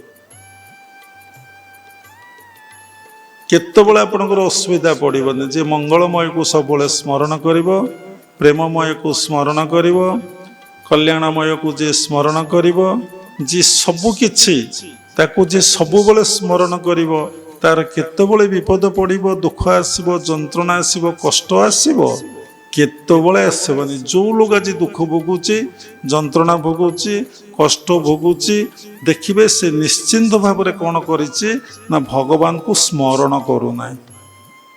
ମୋର ସ୍ମରଣେ ପାପ ହରେ, ସେ ଶୁଦ୍ଧ ଅନ୍ତର ବାହାରେ। ତେଣୁ ଯିଏ ଭଗବାନଙ୍କୁ ସବୁବେଳେ ସ୍ମରଣ କରିବ, ଯସ୍ମରତେ ପୁଣ୍ଡାରିକଂ ସ ବାହ୍ୟ ଅଭ୍ୟନ୍ତର ଶୁଚି। ତେଣୁ ଯିଏ ସର୍ବଦା ସ୍ମରଣ କରୁଛି, ସବୁବେଳେ ସେବାରେ ଅଛି, ସେ ହେଉଛି ମୋର ଭକ୍ତ। ତେଣୁ ସବୁବେଳେ ପ୍ରତ୍ୟେକ କର୍ମରେ, ପ୍ରତ୍ୟେକ ଯାହାକୁ ଦେଖିବ, ତୁମେ ଗୃହସ୍ଥାଶ୍ରମ ଭିତରେ ଅଛ, ଯେଉଁଠି ଆଖି ପଡ଼ିବ ସେ ଦେଖାଯାଉଥିବେ। ସ୍ତ୍ରୀ ଭିତରେ ଦେଖାଯିବେ, ପୁଅ ଭିତରେ ଦେଖାଯିବେ, ଝିଅ ଭିତରେ ଦେଖାଯିବେ, ପଶୁପକ୍ଷୀ ଭିତରେ ଦେଖାଯିବେ, ବନ୍ଧୁବାନ୍ଧବ ଭିତରେ ଦେଖାଯିବେ। ତୁମେ ଯାହାକୁ କନସେନ୍ଟ୍ରେଟ୍ କରି କରି ଯାଉଥିବ, ଯିଏ ତୁମର ଯେତେ କନସେନ୍ଟ୍ରେଟ୍ ହେଉଥିବେ, ସେ ପ୍ରତ୍ୟେକଟି ଜାଗାରେ ପ୍ରତିଫଳିତ ହେବାକୁ ଲାଗିବେ, ସେ ଦେଖାଯିବ। ଯତ୍ର ଯତ୍ର ନେତ୍ର ପଡ଼େ ତତ୍ର ତତ୍ର ଇଷ୍ଟ ସ୍ଫୁରେ। ପ୍ରତ୍ୟେକ ଲୋକର ଇଷ୍ଟ କ'ଣ ହେବ ନା ସ୍ଫୁରଣ ହେବ, ସବୁଠି ଦେଖାଯିବ। ଯେମିତି ଅକୁର ଭଗବାନଙ୍କୁ ନେଇକି ଆସୁଥିଲା, ଗାଧେଇଲେ ଯମୁନାରେ, ଦେଖିଲେ କୃଷ୍ଣ, ବୁଡ଼ିଲେ କୃଷ୍ଣ, ଉଠିଲେ କୃଷ୍ଣ, ସବୁ ଜାଗାରେ ଦେଖିଲେ କ'ଣ ନା କୃଷ୍ଣ। ତେଣୁ ଧୀରେ ଧୀରେ କ'ଣ ହେବ ନା ତମ ପୁଅ ଭିତରେ ଦେଖାଯିବ, ତମ ସ୍ତ୍ରୀ ଭିତରେ ଦେଖାଯିବ, ତମ ଝୁଅ ଭିତରେ ଦେଖାଯିବ, ତମ ପଶୁପାଳିତ ପଶୁପକ୍ଷୀ ଭିତରେ ଦେଖାଯିବ, ଜଡ଼ ଭିତରେ ଦେଖାଯିବ, ଚେତନ ଭିତରେ ଦେଖାଯିବ। ସବୁରି ଭିତରେ ସେ ତୁମକୁ କ'ଣ ହେବେ ନା ଧୀରେ ଧୀରେ ଧୀରେ ଧୀରେ ଧୀରେ ଧୀରେ କ'ଣ ହେବେ ନା ଦେଖାଯିବେ। ତ ସବୁରି ଭିତରେ ସେ ତୁମକୁ ଟିକେ ଟିକେ ଟିକେ ଟିକେ ଟିକେ ଟିକେ ଦର୍ଶନ ମିଳିବ। ତାହେଲେ ସମସ୍ତଙ୍କ ପ୍ରତି ତମ ହୃଦୟରେ ମନରେ କିଭଳି ଭାବ ଆସିବ? ପ୍ରକୃତ ଭଲ ପାଇବାଟା ଆରମ୍ଭ ହୋଇଯିବ। ପ୍ରକୃତ ଭଲ ପାଇବାଟା ଆରମ୍ଭ ହୋଇଯିବ। ସବୁଠି ତାକୁ ତୁମେ ଦେଖିକି ଆନନ୍ଦ ଏବଂ ପ୍ରେମର ଅଧିକାରୀ ହୋଇପଡ଼ିବ। କେତେବେଳେ ଘଟଣା ଘଟିବ ନା ସାଧନା କରାଯାଉଛି ଧନ ପାଇଁ ନୁହେଁ, ସମ୍ପତ୍ତି ପାଇଁ ନୁହେଁ, କୋଠା ପାଇଁ ନୁହେଁ, ବାଡ଼ି ପାଇଁ ନୁହେଁ, ଜମି ପାଇଁ ନୁହେଁ, ଗାଡ଼ି ପାଇଁ ନୁହେଁ। ସାଧନା କରାଯାଉଛି, ଭଗବାନଙ୍କୁ ଭକ୍ତି କରାଯାଉଛି କ'ଣ ପାଇଁ ନା ଚିତ୍ତ ଶୁଦ୍ଧି ପାଇଁ, ମନର ଶୁଦ୍ଧି ଆଉ ନିର୍ମଳତା ପାଇଁ। ଏ ମନରୁ କେମିତି କାମ ଯିବ, କ୍ରୋଧ ଯିବ, ଲୋଭ ଯିବ, ମୋହ ଯିବ, ମଦ ଯିବ, ମାଶ୍ଚର୍ଯ୍ୟ ଭାବ ହୋଇ କେମିତି ଯିବ। ଆଗ ମନରୁ କିଭଳି ଭାବରେ ଆମର କାମନାଟା ଚାଲିଯିବ। ଯାହା ମନରୁ କାମନା ଚାଲିଯିବ ସେ ନିଶ୍ଚିନ୍ତ ଭଗବାନ। ଯାହା ଭିତରୁ କାମନା ଚାଲି ଯାଇଛି ସିଏ ହେଉଛି ଭଗବାନ। ଚିନ୍ତା କଲେ ଏଇ ଜନ୍ମରେ ଆପଣ ଯେତେ ହରିକୃଷ୍ଣ କଥା କୁହନ୍ତୁ, ଯେତେ ନୀତି ନିୟମ ରୁହନ୍ତୁ, ଯେତେ ଦାଢ଼ି ବାଳ କାଟନ୍ତୁ, ଯେତେ ଚିତା ନିଅନ୍ତୁ, ଯେତେ ମାଳି ଗଡ଼ାନ୍ତୁ, ଯେତେ ବୃନ୍ଦାବନରେ ରୁହନ୍ତୁ, ପୁରୀରେ ରୁହନ୍ତୁ, ଅଯୋଧ୍ୟାରେ ରୁହନ୍ତୁ, ହିମାଳୟରେ ରୁହନ୍ତୁ, ଆପଣ ଭିତରୁ କାମନା ଯାଇଛି? କୋଉଠି କାମନା କାହା ଭିତରୁ ଯାଉନାହିଁ। ତେଣୁ ଭାଗବତରେ ଲେଖା ଅଛି, ଆତ୍ମାକୁ ଆପଣ ଉଦ୍ଧାରେ ନିଷ୍କାମ ଜନ୍ମେ ଯା ଶରୀରେ। ତେଣୁ ନିଷ୍କାମ ଭାବ ନ ଆସିବା ପର୍ଯ୍ୟନ୍ତ ଆପଣ ନିଜକୁ ଉଦ୍ଧାର କରିପାରିବେ ନାହିଁ। ନିଷ୍କାମ କର୍ମ ଅଟେ ଭକ୍ତି, ନିଷ୍କାମ କର ମନ ନୀତି। ନିଷ୍କାମ କର୍ମ ଅଟେ ଭକ୍ତି। ତେଣୁ ଭକ୍ତିର ସଂଜ୍ଞା ପୁଣି ଏଠି ଗୋଟେ ଆସୁଛି କ'ଣ? ଯିଏ ନିଷ୍କାମ କର୍ମ କରୁଛି ସିଏ କେବଳ ଭକ୍ତି ଅର୍ଜନ କରିଛି ବା ଭକ୍ତି ଲାଭ କରିଛି। ନିଷ୍କାମ କର୍ମ କ'ଣ? ଯେକୌଣସି କର୍ମ କରିବେ ଆପଣ ତ ସବୁ ସକାମ। ଯେକୌଣସି କର୍ମରେ ଯଦି ମନ ନିବେଶ ନ ହେବ ସେଇଟା କ'ଣ ଗୋଟେ କାମ ହେଇପାରିବ? ଆପଣ ଆଶ୍ରମକୁ ଆସିଲେ ମନ ନିବେଶ କଲେ, ବସିଲେ ମନ ନିବେଶ କଲେ, ଖାଇଲେ ମନ ନିବେଶ କଲେ, ଯାହା କରୁଛନ୍ତି ସବୁଥିରେ ମନ ନିବେଶ ହେଉଛି। ତେଣୁ ସବୁଗୁଡ଼ାକ ସକାମ। ତେଣୁ ସକାମ କର୍ମ କେବେ ଭକ୍ତି ନୁହେଁ। ସକାମ କର୍ମରେ ନିଜକୁ ଉଦ୍ଧାର କରିପାରିବ ନାହିଁ। କିନ୍ତୁ ଗୋଟିଏ କର୍ମ ଆପଣଙ୍କର ନନଷ୍ଟପ୍ ଚାଲିଛି, ସେଇଟା ହେଉଛି ଶ୍ୱାସ ପ୍ରଶ୍ୱାସର କର୍ମ। ଯଦି ଶ୍ୱାସ ପ୍ରଶ୍ୱାସ କର୍ମଟା ମନ ରଖ, ମନ ନ ରଖ, ତେବେ ବସ, ଶୁଅ, ଉଠ, ଯାହା କରୁଛ କର, ସିଏ ଚାଲିଛି ଚାଲିଛି ଜନ୍ମଠାରୁ ଏବଂ ମୃତ୍ୟୁ ପର୍ଯ୍ୟନ୍ତ। ଯେତେବେଳେ ତୁମର ଡେଥ୍ ହେଇଯିବ ଦେଖିବ ଯେ ତୁମ ଭିତରେ ଶ୍ୱାସ ପ୍ରଶ୍ୱାସ ଆଉ ନାହିଁ। ସବୁ କିନ୍ତୁ ଅଛି, କିନ୍ତୁ ଶ୍ୱାସ ପ୍ରଶ୍ୱାସଟା ନାହିଁ।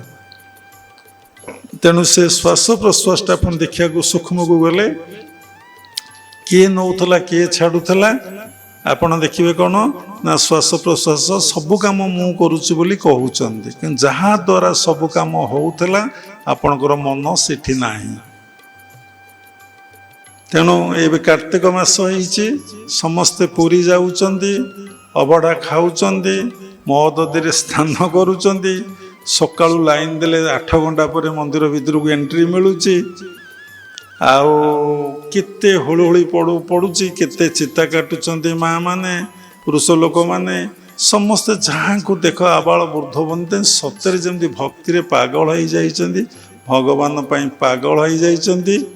ଦେଖିବେ ତା ଭିତରେ ସେମାନେ ଖୋଜୁଛନ୍ତି ଆମର ଆତ୍ମୀୟ ଲୋକ କିଏ ଆଇଛନ୍ତି କି? ସେ ତ ଜଣେ ଆପଣାର ତା ପାଖକୁ ଆଇଛନ୍ତି। ମୋ ପୁଅ ଆଇଛି କି, ମୋ ଝୁଅ ଆସିଛି କି, ମୋର ବନ୍ଧୁବାନ୍ଧବ କିଏ ଆସିଛନ୍ତି, କ'ଣ କେତେ ନେଇକି ଆସିଛନ୍ତି। ମୁଁ ହବିଷ କରି ଯାଇଥିଲୁ, ତୁ ଛୁଆ ଆସିନୁ, ଗଲା ସମ୍ପର୍କ କଟିଗଲା। ସେ ପୁଣି ଯାଇଛି ଜଗା ପାଖକୁ ଅତି ଆପଣାର ଭାବିକି, ତା ବିନା ଆଉ କେହି ନାହାନ୍ତି। ଯିଏ ଏମିତି ମାସଟିଏ ପରିବ, 5 ଦିନ ଥିବ, 3 ଦିନ ଥିବ, ତେମେ ମାନେ ଆସିବ, ମୁଁ ଘରକୁ ଯିବି, ମୁଁ ଘରକୁ ଯିବି। ଏବଂ ଘରକୁ ଗଲେ ସେ ଛାଡ଼ ଖାଇଟା କେମିତି ହବ ସେ ବ୍ୟବସ୍ଥାଟା ବା ତୁ କରିଥିବୁ।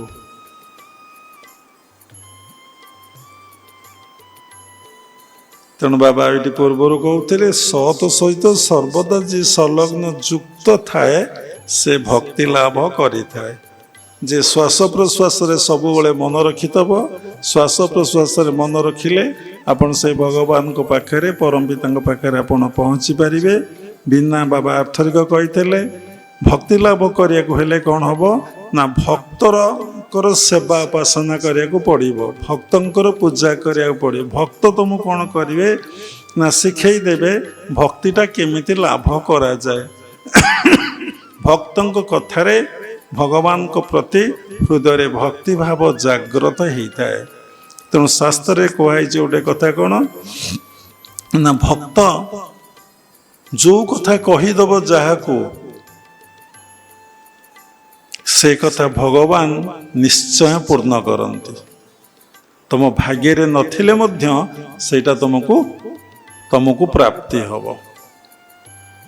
ତେଣୁ ସାଧୁ ସଙ୍ଗ କରୁ କରୁ, ସାଧୁଙ୍କର ସେବା କରୁ କରୁ, ସାଧୁଙ୍କର ସାନ୍ନିଧ୍ୟରେ ବାରମ୍ବାର ଆସୁ ଆସୁ କେତେବେଳେ ପାଟିରୁ ତମ ପ୍ରତି କ'ଣ ବାହାରିଯିବ ତା ଠିକ୍ ଆଉ ଠିକଣା ନାହିଁ।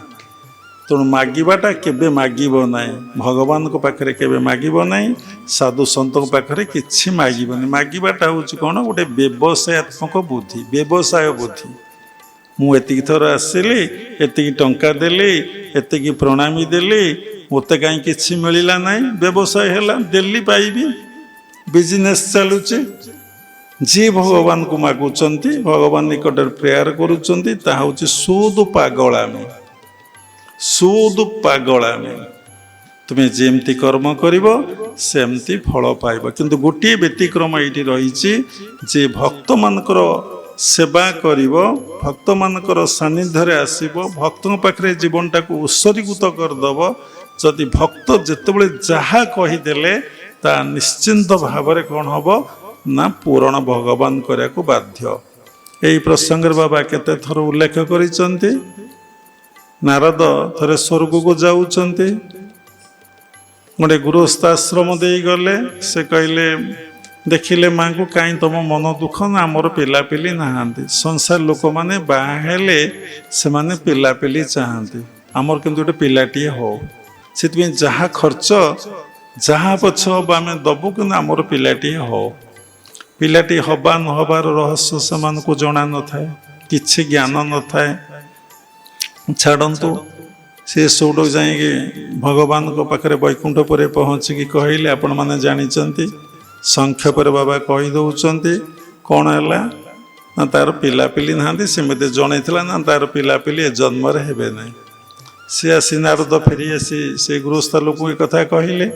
ସେ ମନ ଦୁଃଖରେ ରହିଲେ। ଦିନେ ସେଇ ବାଟେ ଜଣେ ସାଧୁ ଯାଉଥିଲେ, ସେ ସାଧୁଙ୍କର ସେବା କଲେ, ଯତ୍ନ ନେଲେ, ଖାଇବାକୁ ଦେଲେ, ସାଧୁଙ୍କୁ ରଖିଲେ। ସାଧୁ ତାଙ୍କୁ ଆଶୀର୍ବାଦ କରି କହିଲେ ତମର କ'ଣ କେହି ନାହାନ୍ତି? ନା ନା ନା, ତମର ନିଶ୍ଚିନ୍ତ ଭାବରେ ପୁତ୍ର ସନ୍ତାନ କ'ଣ ଜନ୍ମ ଲାଭ କରିବେ। ତାପରେ ଧୀରେ ଧୀରେ ତାଙ୍କର ପିଲା ହେଲା, ପୁଅ ହେଲା, ଝିଅ ହେଲା। ତେଣୁ ନାରଦ ସେଇ ବାଟେ ଦେଇ ଗଲାବେଳୁ ଦେଖିଲେ କ'ଣ ସ୍ୱାମୀ ସ୍ତ୍ରୀ 2 ଜଣ ଥିଲେ, ତାଙ୍କର 4-5ଟି ପିଲାପିଲି ହେଇଗଲେଣି। ଏ ଭଗବାନ ହଟିଆ ଠାକୁର ଆଉ ଏମିତି ହଟ ଲଗାନ୍ତି, ମିଛ ଖେଳ, ମିଛରେ ଲୀଳା କରନ୍ତି। ଯାଇ ପହଞ୍ଚିଲେ ଭଗବାନ ଅନ୍ତର୍ଯ୍ୟାମୀ, ସବୁ କଥା ଜାଣନ୍ତି। କହିଲେ କ'ଣ ନାରଦ? ପ୍ରଭୁ ଏସବୁ କଥା କ'ଣ? ନା ଭକ୍ତ ଲାଗି ମୋର ଅବତାର, ଭକ୍ତ ମୋର ମିତ, ଭକ୍ତ ମୋର ବନ୍ଧୁ, ଭକ୍ତ ମୋ ପିତାମାତା, ସବୁ କଥା ଶାସ୍ତ୍ରରେ ଲେଖା ଅଛି, ଆପଣମାନେ ପଢ଼ିଛନ୍ତି। ତେଣୁ ଯେହେତୁ ଭକ୍ତ କହିଲା ଏତେ ପୂରଣ କରିବାକୁ ମୁଁ ବାଧ୍ୟ ହେଲି। ତେଣୁ ଭକ୍ତ ବତ୍ସଳ ଭାବ ତାଙ୍କଠି ଅଛି। ସେ ଭକ୍ତାଧୀନ, ଜଗତ କିନ୍ତୁ ତାଙ୍କର ଅଧୀନ, ସେ କିନ୍ତୁ ଭକ୍ତର ଅଧୀନ। ସେ ଲାଗି ସାଧନା କରି କରି ଚାଲିଲେ ଅନେକ ଭଗବାନ ପରୀକ୍ଷା କରନ୍ତି, ଅନେକ ପ୍ରକାର ବାଧାବିଘ୍ନର ସମ୍ମୁଖୀନ ହେବାକୁ ପଡ଼େ। ଲୋକ ଯେମିତି ଭକ୍ତି ମାର୍ଗରୁ ଧୀରେ ଧୀରେ ଧର୍ମ ମାର୍ଗରୁ ଧୀରେ ଧୀରେ ସେ ଅପସରି ଯାଉ। ଯାହାର ଶ୍ରଦ୍ଧା ଅଛି, ନିଷ୍ଠା ଅଛି, ଭଲ ପାଇବା ଅଛି, ସବୁକିଛି ତୁମେ ଜାଣିଛି, ସିଏ ତା ନିଷ୍ଠାରୁ କେତେବେଳେ ଥରେ ଟଳିବ ନାହିଁ। जोटी फिंगी दियो जोटी से रहू जोटी जा से करू से बसिकी क्रियाभ्यास कर संध्या है मु ध्यान रे बसबी सकाळ है मु ध्यान रे बसबी सर्वदा भगवान को स्मरण करी सर्वदा भगवान को सेवारे मु रहिबी कौन मिलिबो तुम जोथि जन्म ग्रहण करिथिल तुमको ताहा ही प्राप्ति हेबो किंतु तुमे माने जानी न जे गोटे कथा मु कोठु आसीथिली मु से आनंदमय पाखरु आसीथिली मु तो आउ का पाखरु आसी नहीं ना मु परम पिता परम ब्रह्म पाखरु आसीची से होचंदे आनंदमय मु से आनंदमय पाखरु आसीची तर मु आनंदमय पाखरु आसी इठी कोन दुख जंत्रणा कष्ट भोगुची केबे समीक्षा करिच मु तो आनंद धामरु आसीची अमृत धामरु आसीची मु कौन विषपान कली मु कौन दुख जंत्रणा कष्ट भोगिली ताले मु कोठी भूली गली कि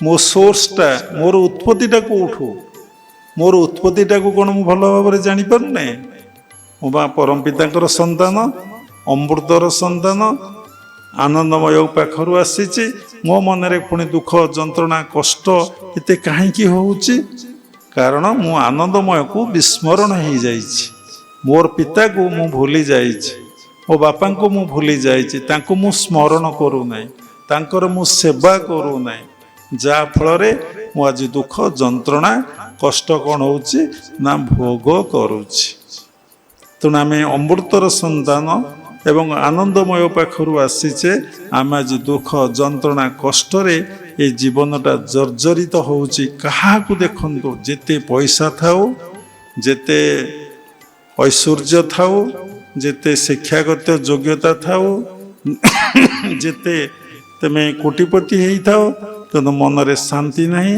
मन रे आनंद नहीं मन रे दुख जंत्रणा कष्ट लोक भोगुची कारण से कौन करिछि ना भगवान को स्मरण करू नहीं भगवान को सेवा करू नहीं तेणु प्रत्येक कर्म भितरे तुम्हें तांको स्मरण करिवो केमिति स्मरण करिवो ना गुरुदेव तुमको जेमिति शिखाई देवे मंत्र मूल गुरु वाक्य जेमती कहिबे क्रियायोग परंपरा कहुई सब श्वास प्रश्वास मन को रख श्वास प्रश्वास है भक्त ते श्वास प्रश्वास सेवा कले तुम्हें दिने भगवान को पाखरे पहुँची जीव केमिति ना तुम भितर जो श्वास प्रश्वास क्रिया चलुची ताकू भगवान नौचंती भगवान छाड़ुचंती भगवान नौचंती भगवान छाड़ुचंती तुम्हें किंतु अहंकार अज्ञानतार कहूच मु सबू करुची किंतु श्वास प्रश्वास क्रिया केबे करिच केबे करूना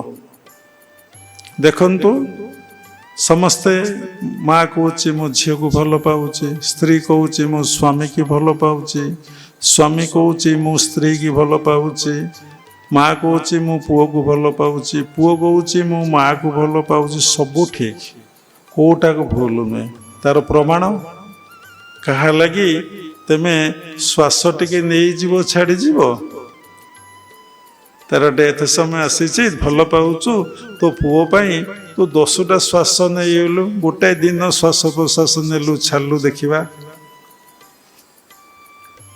गोटाए दिन तो माने श्वास प्रश्वास नहीं पार छाड़ी पार किंतु तुम श्वास प्रश्वास सबुदिन जड़े नौची तुम जेति दिन बंचीच ताले सी तुमको केते भल पाऊची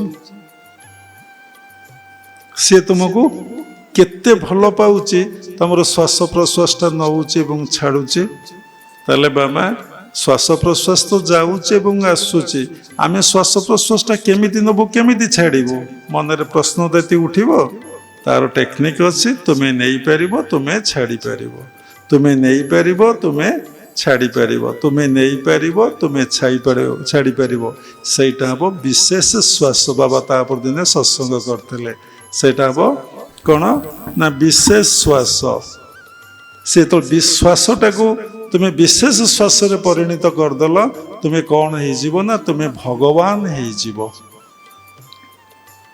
तेणु तुम तुम श्वास प्रश्वास को विशेष श्वास रे परिणत कर चुपचाप बईच कि कौन जड़ ତମେ ନିଅ ଛାଡ଼, କର୍ମ କଲେ ଫଳ ପାଇବ, କର୍ମ ନ କଲେ କେତେବେଳେ ଫଳ ପାଇବନି, ଠକିଯିବ ତୁମେ। ଏବଂ କର୍ମ କଲେ ଫଳଟା ତମ ହାତରେ ନାହିଁ। ଏ ୱାର୍ଲଡରେ ଗୋଟିଏ ନିୟମ, ଯିଏ ଯେତେ ପାଠ ପଢୁ, ଯେତେ ଜ୍ଞାନ ଲାଭ କରୁ, ଯେତେ ଯାହା କରୁ, ତାକୁ ରେଜଲ୍ଟ ଆଉ ଜଣେ ଦିଏ।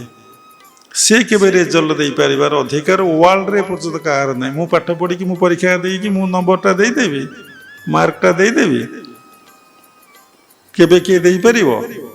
କୋଉଠି ଦେଇଛି, ମୁଁ ଲେଖିଲି, ମୁଁ ଦେଲି, ମୋ ନମ୍ବର ଏତିକି ଆସିଲା, ହେଇପାରିବ?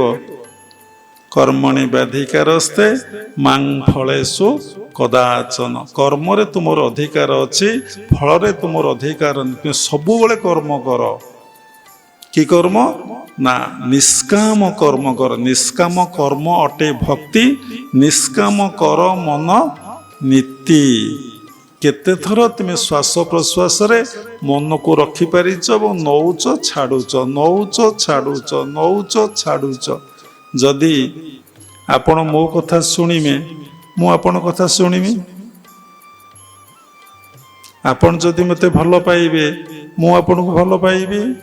ଆପଣ ଯଦି ମୋତେ ଦେଖିବେ, ମୁଁ ଆପଣଙ୍କୁ ଦେଖିବି। ଯଦି ଭଗବାନଙ୍କ କର୍ମଟା ଆପଣ କରିବେ, ତାହେଲେ ଭଗବାନ ଆପଣଙ୍କ କାମ କରିବେ। ଆପଣ ଯଦି ମୋତେ ସାହାଯ୍ୟ କରିବେ ମୋ କାମରେ, ମୁଁ ନିଶ୍ଚିନ୍ତ ଦିନେ ଆପଣଙ୍କୁ ସାହାଯ୍ୟ କରିବି। ଆପଣ କେବେ ଭଗବାନଙ୍କ କର୍ମରେ ଭଗବାନଙ୍କୁ ସହଯୋଗ କରିଛନ୍ତି? ଆପଣ କେବେ ନେଇଛନ୍ତି, କେବେ ଛାଡ଼ିଛନ୍ତି, କେବେ ନଉଛନ୍ତି? ଘଣ୍ଟା ଘଣ୍ଟା ବସି ଆପଣ ନବା ଛାଡ଼ିବା କାମ କରୁଛନ୍ତି? କାରଣ ଏ କଥାରେ ଆପଣଙ୍କର ବିଶ୍ୱାସ ନାହିଁ। ଯିଏ କହେ ମୋର ଶ୍ରଦ୍ଧା ନାହିଁ, ମୋର ବିଶ୍ୱାସ ନାହିଁ, ମୋର ଭକ୍ତି ନାହିଁ, ମୁଁ ଖାଲି କାମ କରିବି, ରେ ପଶୁଟେ କ'ଣ? ଅନଡେଭଲପ ମାଇଣ୍ଡ। ଯାହାର ଶ୍ରଦ୍ଧାଟା ଯେତେ ବଡ଼, ଯେତେ ଅଧିକା ତା ମାଇଣ୍ଡ ଭିତରେ ଆସୁଛି, ବିଶ୍ୱାସଟା ଯେତେ ଅଧିକା ଆସୁଛି, ଭଲ ପାଇବାଟା ଯେତେ ଅଧିକା ଆସୁଛି ଗୁରୁ ଭଗବାନଙ୍କ ପ୍ରତି, ଦେଖିବେ ସେତେ ଡେଭଲପ ମାଇଣ୍ଡ, ସେତେ ଡେଭଲପ ମାଇଣ୍ଡ, ପୁରା ହାୟର କନସିୟସନେସ୍ ଭିତରେ ସେ ରହିଛି। ଏବଂ ସେ ଏତେ ଡେଭଲପ କରିଯିବ ଯେ ଇମାଜିନ୍ ବାହାରେ, କଳ୍ପନା ବାହାରେ। ତେଣୁ ତୁମର ଗୁରୁଙ୍କ ପ୍ରତି ଶ୍ରଦ୍ଧା କେତେ, ଗୁରୁଙ୍କ ପ୍ରତି ବିଶ୍ୱାସ କେତେ, ଗୁରୁଙ୍କ ପ୍ରତି ଭକ୍ତି କେତେ ରହିଛି? ବହୁ ଲୋକ ନାହିଁ, ମୋର ବିଶ୍ୱାସ ନାହିଁ। ବାସ୍ ଠିକ ଅଛି, ତୁ ଦେଖ ତୋ ଜୀବନରେ ତୁ କେତେ ଡେଭଲପ କରିପାରିବୁ। ଯାହାର ଆଧ୍ୟାତ୍ମିକ ଜଗତର ଡେଭଲପ ହବ, ତାର ଭୌତିକ ଜଗତର ଡେଭଲପ ହବ। ଯେ ଭଗବାନଙ୍କୁ ପାଏ ସେ ସବୁ କିଛି ପାଏ। ଯେ ସବୁ କିଛି ପାଇଥାଏ ସେ ଈଶ୍ୱରଙ୍କୁ କେବେ ପାଇନଥାଏ। କେମିତି? ତାର ପ୍ରମାଣ ସାଧୁସନ୍ଥ ମାନେ, ମହାପୁରୁଷ ମାନେ ଏବଂ ପୁରୁଷାକାରର ଗୋଟେ ନିର୍ଦ୍ଦିଷ୍ଟ ଲିମିଟ ଅଛି। ମୁଁ ଆଜି ଖଟିଛି, ମୋତେ ଏତିକି ପରିଶ୍ରମ ହେଇଛି, ମୋତେ ଏତିକି ମଜୁରୀ ମିଳିବ। ଆଉ ତାଠୁ ଅଧିକା ଏକ୍ସପେକ୍ଟ କଲେ ଆପଣ କେହି ଦେବେ ନାହିଁ, କେହି ଦେବେ ନାହିଁ। ଯିଏ ଦେଇଦେବ ଥରେ ଦେଇଦେବ, ଆଉ ଥରେ ଦେବ ନାହିଁ। କିନ୍ତୁ ଯଦି ଆପଣ ଦୈବାକାର ଖଟ ଭଜନରେ ବସିଥିବେ, ଜପ ଧ୍ୟାନ କରୁଥିବେ, ଆପଣଙ୍କ ଭିତରେ ଯେଉଁ ସତ୍ ସଂକଳ୍ପ ଉଠିବ ଜଗତ କଲ୍ୟାଣ, ଜଗତ ମଙ୍ଗଳ ପାଇଁ, ଭଗବାନ ତାକୁ ପରିପୂର୍ଣ୍ଣ କରିଦିଅନ୍ତି। ଦେଖନ୍ତୁ ଗୋଟେ ଛୋଟିଆ ଏକ୍ଜାମ୍ପଲ। ପ୍ରଭୁପାଦ ଖାଲି ହଳେ କୁବୁଜି, ଖଣ୍ଡିଏ ଭଗବତୀ ଗୀତା, ଖଣ୍ଡେ କୌପୁଦୀ ନେଇକି ଆମେରିକା ଯାତ୍ରା କରିଥିଲେ। ପ୍ରଭୁଙ୍କର ଅହେତୁକ କୃପା ତାଙ୍କ ଉପରେ ଏଭଳି ହେଲା ଯେ ସାରା ୱାର୍ଲଡରେ ମୁସଲିମ କଣ୍ଟ୍ରିରେ ସେ ଇସ୍କନକୁ ସ୍ଥାପନା କରିଦେଲେ। କ'ଣ ତାଙ୍କ ଭାଗ୍ୟରେ ଲେଖା ଥିଲା, ପୂର୍ବ ଜନ୍ମରେ ତାଙ୍କ ଜାତକରେ ଲେଖା ଥିଲା ଯେ ମାନେ ଏତି କୋଟି କୋଟି ଟଙ୍କାର ଐଶ୍ୱର୍ଯ୍ୟର ମାଲିକ ହେବେ, ସାରା ଦେଶ ବିଦେଶରେ ମାନେ କ'ଣ ହବ ନା ଆଶ୍ରମ ଗଢ଼ି ଉଠିବ, ସବୁ ଆଶ୍ରମରେ ପ୍ରଭୁଙ୍କର ପୂଜା ହେବ, ତାଙ୍କର ପୂଜା ହେବ। କାହିଁ ଖଡଖାଟ କରୁଛ, ଆଉ ତ ଫ୍ୟାନ ଘୁରୁ ନାହିଁ। ଯେଉଁମାନେ ଗୁରୁ ଦୀକ୍ଷିତ ହେବ, କ୍ରିୟା ଯୋଗ ପରମ୍ପରା ଦିଗ, ପଟେ କାଚ ପିନ୍ଧିବ, କିଛି ତାର ଭ୍ୟାଲୁ ନାହିଁ।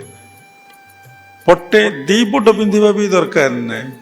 ଦିପଟ ପିନ୍ଧିଲେ ତୁମେ ସ୍ୱାମୀକି ଭକ୍ତି କରୁଛ ନା ସ୍ୱାମୀକି ଭଲ ପାଉଛ? ତୁମେ ସବୁଥିରୁ ବା ମନକୁ ମାରି ମାରି ମାରି ମାରି ନିବୃତ୍ତ କରି କରି କରି କରି କରି କରି ଆସିବ। ଯୋଗ ଚିତ୍ତବୃତ୍ତି ନିରୋଧ, ଯେତେ ଭଗବାନଙ୍କ ସହିତ ଆପଣ ଯୋଗ ହେବେ, ଯେତେ ଯୁକ୍ତ ହେବେ, ଯେତେ ତାଙ୍କୁ ସତକୁ ଚିନ୍ତା କରିବେ, ଆପଣଙ୍କର ସମସ୍ତ ବୃତ୍ତି ଗୁଡ଼ିକ କ'ଣ ହେବ ନା ନିରୋଧ ହେଇଯିବ। ଆପଣ ଦୀକ୍ଷା ନେଇକି ପୁଣି ଯିବେ ସବୁ ଏଇ କର୍ମ କରିବା ପାଇଁ, ତାହେଲେ ଆପଣ ଶିଖିଲେ କ'ଣ, ଜାଣିଲେ କ'ଣ, ନିଜକୁ ପରିବର୍ତ୍ତନ କଲେ କ'ଣ, ଆପଣ ସ୍ୱତନ୍ତ୍ର ହେଲେ କ'ଣ? ଆପଣ ତ ଜେନେରାଲ ମ୍ୟାନ୍, ଅର୍ଡିନାରୀ ମ୍ୟାନ୍, ଆପଣ ସ୍ପିରିଚୁଆଲ ମ୍ୟାନ୍ କେତେବେଳେ ହେଲେ? ତେଣୁ ଦୀକ୍ଷା ଗ୍ରହଣ କଲେ ସ୍ୱତନ୍ତ୍ର ନୀତି ଆଉ ନିୟମ ମାନି, ସ୍ୱତନ୍ତ୍ର ଖାଦ୍ୟ, ସ୍ୱତନ୍ତ୍ର ପୋଷାକ, ସ୍ୱତନ୍ତ୍ର ଚାଲି, ସ୍ୱତନ୍ତ୍ର ଆଚାର, ସ୍ୱତନ୍ତ୍ର ବିଚାର, ଯଦି ସବୁ ସ୍ୱତନ୍ତ୍ର ନହେଲା ତାହେଲେ ଜୀବନରେ ଲାଭ କିଛି ନାହିଁ। ଦୀକ୍ଷା ଗ୍ରହଣର କିଛି ଲାଭ ନାହିଁ। ଆପଣ ପରାଧୀନରେ ରହିଛନ୍ତି, ଆପଣଙ୍କର ସ୍ୱାଧୀନତା ନାହିଁ। ମୋତେ ଏତିକି ଜିନିଷ ପିନ୍ଧିବାକୁ ପଡ଼ିବ, 10 ପଟ କାଚ ପିନ୍ଧିବାକୁ ପଡ଼ିବ, ମୁଁ ସେ କାଚର ବନ୍ଧନ ଭିତରେ ରହିଗଲି। ମୋତେ ଏତିକି ମେକଅପ୍ ହେବାକୁ ପଡ଼ିବ, ମୁଁ ତାରି ଭିତରେ ରହିଗଲି। ମୁଁ ଏତିକି ପ୍ରକାର ଖାଦ୍ୟ ଖାଇବି, ସେଇ ବନ୍ଧନରେ ରହିଗଲି। ଏତିକି ହଳ ଡ୍ରେସ୍ ପିନ୍ଧିବି, ସେଇ ବନ୍ଧନରେ ମୁଁ ରହିଗଲି। ରହିଯାଉନି। ମନ କେଉଁଥିରେ ରହିବ ନାହିଁ। ମନ କେବଳ ସତ ସହିତ ସଂଲଗ୍ନ ରହିବ, ସତ ସହିତ ଯୁକ୍ତ ରହିବ ଏବଂ ଆପଣ ସତର ସେବା କରିବେ। କ'ଣ ସେବା କରିବେ ନା ଆପଣ ଯେକୌଣସି କାମ କରୁଛନ୍ତି ସେଇଟା ହେଉଛି ଗୋଟେ ସେବା, କାମ ନୁହେଁ। ଭୌତିକ ଜଗତ ଭାଷାରେ ତାକୁ କର୍ମ କୁହାଯାଏ, ଆଧ୍ୟାତ୍ମିକ ଜଗତ ଭାଷାରେ ତାକୁ ସେବା କୁହାଯାଏ। କ'ଣ କରିବେ ନା ସବୁରି ଭିତରେ ମୋ ଭଗବାନ, ସବୁରି ଭିତରେ ମୋ ପ୍ରଭୁ ବା ସବୁରି ଭିତରେ ସେଇ ସତ୍ ଯଦି ଭାବିକି ଆପଣ ଯେକୌଣସି କାମ କଲେ ଆଉ ସେ କରୁଛନ୍ତି ମୁଁ କରୁନାହିଁ, ସେ କର୍ମଟା ଆପଣଙ୍କୁ ମୋକ୍ଷ ଦେବ। ସେ କର୍ମଟା ଆପଣଙ୍କୁ ଭକ୍ତି ଭାବ ଆପଣଙ୍କ ହୃଦୟରେ ଆଣିବ। କାରଣ ସବୁରି ଭିତରେ ମୁଁ ପ୍ରଭୁ, ମୋ ଭିତରେ ପ୍ରଭୁ, ସେଇ ପ୍ରଭୁ ପ୍ରଭୁଙ୍କର ସେବା କରୁଛନ୍ତି। ମୁଁ କିଛି କରୁନାହିଁ, ଖାଲି ବୁଝିବା ପାଇଁ ମୁଁଟା ଲଗା ହେଲା। ନାମ କରୁଛି, ସେ ତାଙ୍କ ନାମକୁ କରୁଛନ୍ତି। ପୂଜା କରୁଛି, ସେ ତାଙ୍କର ପୂଜା କରୁଛନ୍ତି। ଖାଉଛି, ସେ ଖାଉଛନ୍ତି। କାମ କରୁଛି, ସେ କାମ କରୁଛି। ଏଇ ଭାବନାରେ ରହୁ ରହୁ ରହୁ ରହୁ ରହୁ ଏମିତି ଗୋଟେ ଦିନ ଆସିବ, ଆପଣ ଦେଖିବେ ମୁଁ କିଛି ନାହିଁ, ମୁଁ ଜିରୋ, ମୁଁ ଶୂନ।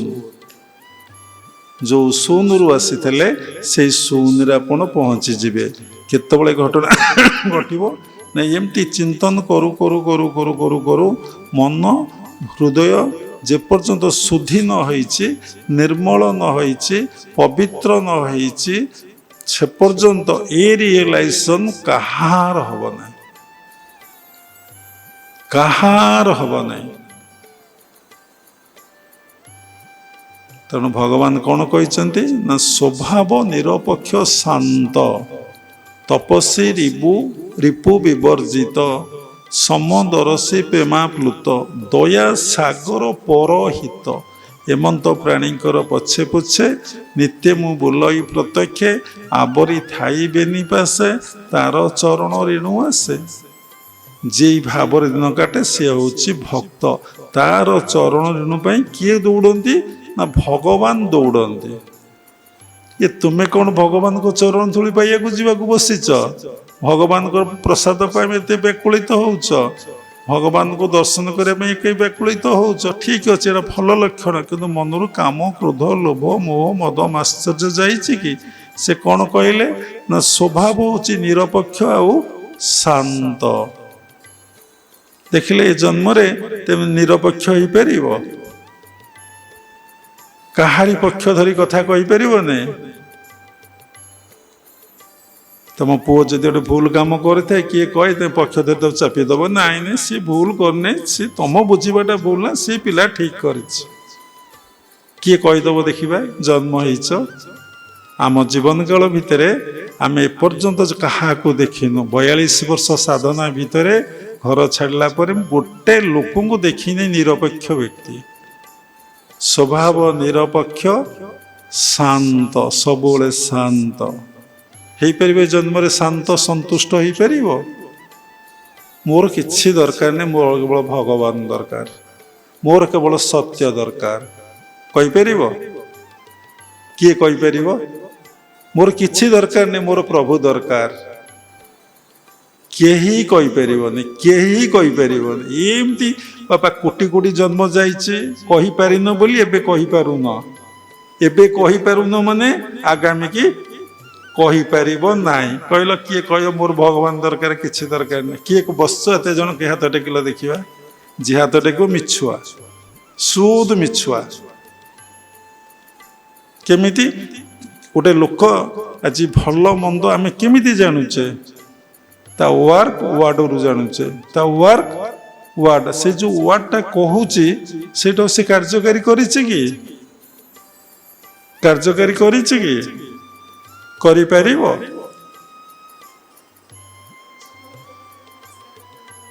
ତୁମେ ଯାହା କହୁଛ, ଯାହା କରୁଛ, ତାହା ତୁମର ସଂସ୍କାର ହେଇ ତମ ଭିତରେ ରହିଯାଉଛି। ତମକୁ ଏ କଥା ଜଣା ନାହିଁ, ସିଏ ଦିନେ କାମ କରିବ। ଏତେ ଡେଞ୍ଜର ତୁମେ ଇମାଜିନ୍ କରିପାରୁନ। ସମୟଟାକୁ ଏଭଳି କାଟି ଦେଉଛ। ଏ ଯେଉଁ ଶ୍ୱାସ କଥା କହୁଥିଲି, ମା ପୁଅକୁ ଭଲ ପାଉଛି, ସ୍ୱାମୀ ସ୍ତ୍ରୀକି ଭଲ ପାଉଛି। ଆଜ୍ଞା ମୋ ପାଇଁ ଶ୍ୱାସ 10ଟା ନେଲ, ନେଇପାରିବେ କିଏ କାହା ପାଇଁ? କେହି କାହା ପାଇଁ ନେଇପାରିବେ? ଠିକ୍ ଅଛି, ମୋର ମୃତ୍ୟୁ ତ 12:30 ହବ। ତୁମେ ମୋର ସ୍ୱାମୀ, ମୁଁ ତୁମର ସ୍ତ୍ରୀ, ଅତି ଆପଣାର ସଂସାରରେ 2 ଜଣ। ତୁମେ ମୋ ପାଇଁ ଗୋଟାଏ ଦିନ ସମୟ ଟିକେ ଦେଇଦେଲ, ଦେଇପାରିବ? ଗୋଟେ ମିନିଟ୍ ଦେଇପାରିବ? ବଡ଼ ଭଲ ପାଉଥିଲା ବା। ତୁମେ ମୋତେ ଭଲ ପାଅ ନ ପାଅ, ମୁଁ ତୁମକୁ ସଦା ଭଲ ପାଉଛି। କିଛି କେହି ଜାଣିନ, ଖାଲି କଥାବାର୍ତ୍ତାରେ ତୁମ ସମୟଟାକୁ ଅତିବାହିତ କରୁଛ ବୃଥା ବେକାଳ ପରେ। ଦେଖ ଆଶ୍ରମରେ ତୁମେମାନେ ଆସୁଛ, ଯିଏ ଯୋଉଠି ପାରୁଛ ଗପସପ ହଉଛ। କାହିଁକି? କ'ଣ ପାଇଁକି? ସେ କଥାର କିଛି ମୂଲ୍ୟ ଅଛି, ଭ୍ୟାଲୁ ଅଛି? କେବେ ତାଙ୍କ ସହିତ ବସି କଥା ହଉଛ? ତାଙ୍କ ପାଖରେ ବସୁଛ? ତାଙ୍କର ସାନ୍ନିଧ୍ୟ ଲାଭ କରୁଛ? ଦିନ ପରେ ଦିନ, ରାତି ପରେ ରାତି, ମାସ ମାସ ପରେ ଅପେକ୍ଷା କରି ରହିଛ, କୋଉ ଦିନ ପ୍ରଭୁ କୃପା କର ମୁଁ ଶାନ୍ତ ହେଇଯିବି। ତମ ସାନ୍ନିଧ୍ୟ ଲାଭ ସ୍ୱଭାବ ନିରପେକ୍ଷ ଶାନ୍ତ। ଭଗବାନ କହୁଛନ୍ତି ତପସ୍ୱୀ ରିପୁ ବିବର୍ଜିତ। ଏଇମାନେ ହଉଛନ୍ତି ଭକ୍ତ। ତପସ୍ୱୀ ରିପୁ ବିବର୍ଜିତ ମାନେ ତପସ୍ୱୀ ସବୁ ଦୁଃଖ ଯନ୍ତ୍ରଣା, ମାନ, କଷ୍ଟ, ଅପମାନ, ନିନ୍ଦା ସବୁ ସହନ୍ତି, କିଛି କାହାକୁ କହନ୍ତି ନାହିଁ। ପୁଣି ଭିତରେ ବାହାରେ, ଖରା ହେଲା କିଛି ନାହିଁ, ବର୍ଷା ହେଲା କିଛି ନାହିଁ, ଶୀତ ହେଲା କିଛି ନାହିଁ, ଘଡ଼ଘଡ଼ି ମାରିଲା କିଛି ନାହିଁ, ମେଘ ହେଲା କିଛି ନାହିଁ। ଆଜ୍ଞା ମୋତେ ମେଘ ଘଡ଼ଘଡ଼ି ମାରୁଛି, ଭାରି ଡର ମାରୁଛି, ମାଳି କଣ ଆଉ ଗୋଡ଼େଇବି? ଧ୍ୟାନ କ'ଣ କରିବି? ଆରେ ବା, ତୁ ଯଦି ଜଣକୁ ଚିହ୍ନିଛୁ, ଜଣକୁ ଜାଣିଛୁ, ଜଣେ ସର୍ବଶକ୍ତିମାନ, ଜଣଠାରୁ ସବୁ କିଛି ସୃଷ୍ଟି ହେଇଛି, ତା ପାଖରେ ତୋ ମନକୁ ରଖିଛୁ, ତାହେଲେ ତୋର ଏ କଥା କୋଉଠୁ ଆସିବ? ତାହେଲେ ତୋ ଭିତରେ ଭୟ ଅଛି। ସାଧାରଣ 4ଟା କଥା କୁହାଯାଏ, ଆହାର, ନିଦ୍ରା, ଭୟ, ମୈଥୁନ ଯିଏ ତ୍ୟାଗ କରିବ ସେ ଭକ୍ତ ହୋଇପାରିବ। କିଏ ଭକ୍ତ ହବ? ଯେ ଆହାରକୁ ତ୍ୟାଗ କରିବ। ବାପା ଏ ଜନ୍ମରେ ଆହାରକୁ ତ୍ୟାଗ କରିପାରିବ? ପିଠା କରି ଆଣିବା ବାବା ଖାଇବେ। ଆରେ ବାପା, କ୍ଷୀରି କରି ଆଣିବା ବାବା ଖାଇବେ। ବାବା ଶୋଇବାକୁ ଖାଆନ୍ତି? ଯଦି ହୋଇବ ପିଣ୍ଡ ମୁଖ୍ୟ ଅଭକ୍ଷ ଦର୍ବକୁ ତୁ ଭକ୍ଷ। ଯଦି ତୁ ପିଣ୍ଡଟାକୁ ମୁଖ୍ୟ କରିବାକୁ ଚାହୁଁଛୁ, ଅଭକ୍ଷ, ଯାହାକୁ କେହି ଖାଆନ୍ତି ନାହିଁ ତୁ ତାକୁ ଖାଇବୁ। ଆପଣ ଭାବୁଥିବେ ବିଷ୍ଟା କେହି ଖାଆନ୍ତି ନାହିଁ? ଆରେ ବିଷ୍ଟା ତ କାଉ ଖାଏ, ବିଷ୍ଟା ତ ଘୁଷୁରୀ ଖାଏ, ବିଷ୍ଟା ତ ମେଣ୍ଢା ଖାଏ, ବିଷ୍ଟା ତ ବହୁତ ଗାଈ ଅଛନ୍ତି ଖାଇଯାଆନ୍ତି। ଆଉ ଖାଉନାହାନ୍ତି କି? ଅଭକ୍ଷ ବୋଇଲେ ଯାହାକୁ କେହି ଭକ୍ଷଣ କରିପାରନ୍ତିନି। ଶ୍ୱାସ ପ୍ରଶ୍ୱାସକୁ ଯେ ତୁ ଖାଇବୁ ତାହେଲେ ପିଣ୍ଡ ତୋର ମୁଖ୍ୟ ହେବ। ଯଦି ହୋଇବ ପିଣ୍ଡ ମୁଖ୍ୟ ଅଭକ୍ଷ ଦ୍ରବ୍ୟକୁ ତୁ ଭକ୍ଷ।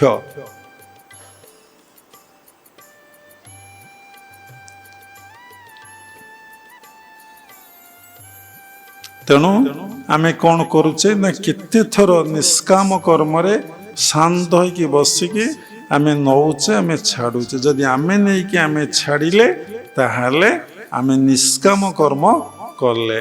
ଯଦି ନିଷ୍କାମ କର୍ମ କରିବା ସେଇଟା ହେଉଛି ଭକ୍ତି, ଆମକୁ ସେ ପ୍ରାପ୍ତି ହେବ। ତପସ୍ୱୀ ରିପୁ ବିବର୍ଜିତ। ଇ ବାବା ତପସ୍ୱୀ ଜନ୍ମରେ କିଏ ହବ? ପଦେ କଥା କହିଥିଲେ ରିଆକ୍ସନ୍। ଦେଖ, ଯାହାକୁ ଆମେ ଏବେ ଷ୍ଟଡି କରି ଦେଖୁଛୁ ଆଶ୍ରମବାସୀ, କାହାକୁ ପଦେ କଥା କହିଲେ ତା ଭିତରେ ଏତେ ପ୍ରତିକ୍ରିୟା ହେଉଛି। ଲୋକ ବର୍ତ୍ତମାନ ସମୟରେ କାହାର ଉପକାର କଲ ସେ କଥାକୁ ସେ ମନେ ରଖୁନାହିଁ, କାହାର କ'ଣ ଟିକେ ଅପକାର ହେଇଗଲା କି ଭୁଲ ହେଇଗଲା ସେଇ କଥାଟାକୁ ସେ ମାଇଣ୍ଡକୁ ରଖୁଛି, ମନରେ ରଖୁଛି। ଭଗବତ ପ୍ରସଙ୍ଗକୁ ମନେ ରଖିପାରୁନାହିଁ, ଗୋଟେ ଶ୍ଳୋକଟାକୁ ମନେ ରଖିପାରୁନାହିଁ, ଗୋଟେ ଭାଗବତର ପଦକୁ ମନେ ରଖିପାରୁନାହିଁ, ଉପନିଷଦର ଗୋଟେ ବାଣୀକି ମନେ ରଖିପାରୁନାହିଁ। କିନ୍ତୁ ସେ ମୋତେ କ'ଣ ସେଇଦିନ ସେଇ ରାତିରେ ସେଇ ମୁହୂର୍ତ୍ତରେ ମୋତେ କହିଥିଲା, ସେଇ କଥାଟା ମୋ ରେକର୍ଡିଂ ହେଇଗଲା। ତା ତ ଦେଖ ତମ ମେସିନ୍ ପଜିଟିଭ ଗ୍ରହଣ କରେ ନା ନେଗେଟିଭ ଗ୍ରହଣ କରେ। ତମ ଭିତରେ ଯେଉଁ ମେସିନ୍ ଅଛି, ତମ ଯେଉଁ ଚିତ୍ତଟା ଅବଜର୍ଭ କରୁଛି, ମେମୋରି ତମର ଷ୍ଟୋର ହେଉଛି ମେମୋରିରେ ନା, ଏ ମେମୋରିରେ ପଜିଟିଭ ରଖିବା ମେମୋରି କି ନେଗେଟିଭ ରଖିବା ମେମୋରି। ପୁଣି ତାକୁ ସେ ରଖିବ, ତାକୁ ଉପଯୁକ୍ତ ସମୟରେ ପ୍ରୟୋଗ କରିବ, ସିଏ ପୁଣି ଦୁଃଖ ଭୋଗିବ। ପୁଣି ଯାହାକୁ କହିବ ସିଏ ଯଦି ଗ୍ରହଣ କରିବ ସିଏ ବି ଦୁଃଖ ଭୋଗିବ, ସିଏ ଯଦି ଗ୍ରହଣ ନ କଲା ସବୁ ଦୁଃଖ ତମର। ଆଉ କ'ଣ କେଡ଼େ ସୁନ୍ଦର କଥା ଦେଖିଲ। ଜାଣ ମୁଁ ଏବେ ପରିବେଷଣ କଲି, ଆଶ୍ରମରେ ପୁରୀ ଡାଲମା ଖଟା କ୍ଷୀରି ହେଇଛି। ସାଧାରଣ କଥା, କେତେ ଶିଖିବାର କଥା। ଯଦି ଆପଣ ନ ଖାଇଲେ ଆମେ ଖାଇବୁ, ନହେଲେ ଫୋପାଡ଼ି ଦେବୁ। ଆଉ କ'ଣ ଆପଣଙ୍କର କିଛି ହେଲା କି? ଯଦି ଆପଣ ଖାଇଲେ ତାର ଫଳଟା ଆପଣ ଭୋଗିବେ ନା ଭୋଗିବେ ନାହିଁ? ଭୋଗିବେ। ବୁଦ୍ଧଦେବ ଭିକ୍ଷାବୃତ୍ତି ଅବଲମ୍ବନ କରୁଥିଲେ। ଭିକ୍ଷା କଲେ କ'ଣ ହୁଏ ନା ମଣିଷର ଅହଙ୍କାର ପଳାଏ। ଆପଣ ଭିକ୍ଷା କରନ୍ତୁ, ଦେଖିବେ ଆପଣଙ୍କ ଅହଙ୍କାର ଧୀରେ ଧୀରେ ପତଳା ହେବ। ଭିକ୍ଷା କରିକି ଆପଣ ଡିପୋଜିଟ୍ କରିବେ ନାହିଁ, ଭିକ୍ଷା କରି ଆପଣ ଐଶ କରିବେ ନାହିଁ। ଭିକ୍ଷା କରିକି ଆପଣ ଭଗବାନଙ୍କ ସେବାରେ ସମସ୍ତ ଲଗେଇଦେବେ। ସନ୍ଧ୍ୟାବେଳକୁ ଆପଣ ଫକୀର ହେଇଯାଉଥିବେ, ଯେମିତି ବାବା ଆପଣଙ୍କର ହେଇଛନ୍ତି ବା ହେଉଛନ୍ତି। ଯାହା ଆସିଲା ସନ୍ଧ୍ୟାବେଳ ଭିତରେ ବାବା ବାଣ୍ଟି ଦେଲେ। ରାତିରେ ଆନନ୍ଦରେ ନାଇଁ ଶୁଅନ୍ତି ନାହିଁ ତ ବସନ୍ତି, ଯାହା କରନ୍ତି ଯିଏ ଜାଣିଛି ଜାଣିଛି, ଯିଏ ନ ଜାଣିଛି ନାହିଁ। ବାସ୍ ପୁଣି ସକାଳ ହେଲା ଭିକ୍ଷା କଲେ। ଆରେ ବାବାଜୀ କି ଭିକ୍ଷା କରୁଛ, ଭିକ୍ଷା କରନ୍ତୁ, ସେବା କରନ୍ତୁ। ଦେଖିବେ ଆପଣଙ୍କର ସାଧନା କରି କରି ଯେଉଁ ଅହଙ୍କାର ଶୂନ୍ୟ ଅବସ୍ଥା ଯିବା ପାଇଁ ଆପଣ ପ୍ରୟାସ କରୁଛନ୍ତି, ଭିକ୍ଷା ସେବା ଯଦି କରି ଚାଲିବେ, ଦେଖିବେ ଆପଣଙ୍କର ଅହଙ୍କାର ଅତି ଶୀଘ୍ରରେ କୁଆଡ଼େ ଭ୍ୟାନିସ୍ କରିଯିବ। ଆପଣ ଭିକ୍ଷା କରିପାରିବେ? କସ୍ମିନ୍ କାଳେ ଭିକ୍ଷା କରିପାରିବେନି। ସତ୍ ପାଇଁ ଆପଣ ଭିକ୍ଷା କରିପାରିବେନି। ଆଶ୍ରମରେ ଶ୍ରୀମନ୍ଦିର ଜଗନ୍ନାଥ ମନ୍ଦିର ହେଲା ବେଳେ ଅନେକ ଡିସାଇପଲକୁ ଆମେ କହିଲୁ ଭିକ୍ଷା କରନ୍ତୁ, ଭିକ୍ଷା କରିପାରିଲେ ନାହିଁ। ଆମେ ଭିକ୍ଷା କଲୁ, 364 ଜଣ ଡୋନେସନ୍ ଦେଲେ, ଆଉ ଜଣେ ହେଲେ 65 ହେବ କି କାହା ଭାଗ୍ୟରେ ଅଛି। ଏବଂ ସେଥିରେ 4-5 ଜଣ ଆମକୁ ଅପମାନ ଦେଲେ, ଖରାପ ଭାଷା ଖରାପ କଥା କହିଲେ। ଆମେ ଭାବିଲୁ ସେଇ ଜଗନ୍ନାଥ କହିଲେ, ଆଉ କେହି କହିଲେ ନାହିଁ। ସବୁ ସେଇ ଜଗନ୍ନାଥଙ୍କର ଇଚ୍ଛା, ଲୀଳା ଖେଳା। ପରବର୍ତ୍ତୀ ସମୟରେ ଆମେ ଦେଖିଲୁ ସେଇ ଯେଉଁ 4-5 ଜଣ କହିଥିଲେ ସେମାନଙ୍କର ଆଶ୍ରମକୁ ଆସିବା ବନ୍ଦ ହେଇଗଲା। ତାଙ୍କର ଆର୍ଥିକ ପରିସ୍ଥିତି, ମାନସିକ ସ୍ଥିତି, ଶାରୀରିକ ସ୍ଥିତି ଡେ ବାଇ ଡେ ଦୁର୍ବଳ ହେବାରେ ଲାଗିଗଲା। କାହିଁକି?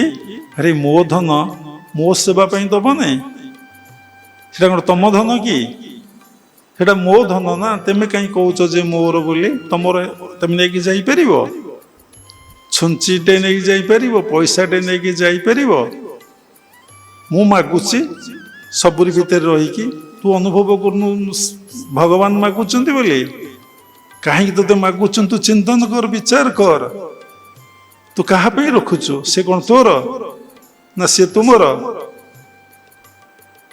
এই କଥାକୁ ମାନବ ସହଜେ ବୁଝିପାରିବ ନାହିଁ ଯେପର୍ଯ୍ୟନ୍ତ ତାର ଚିତ୍ତ ଶୁଦ୍ଧି ନ ହୋଇଛି, ମନ ନିର୍ମଳ ନ ହୋଇଛି।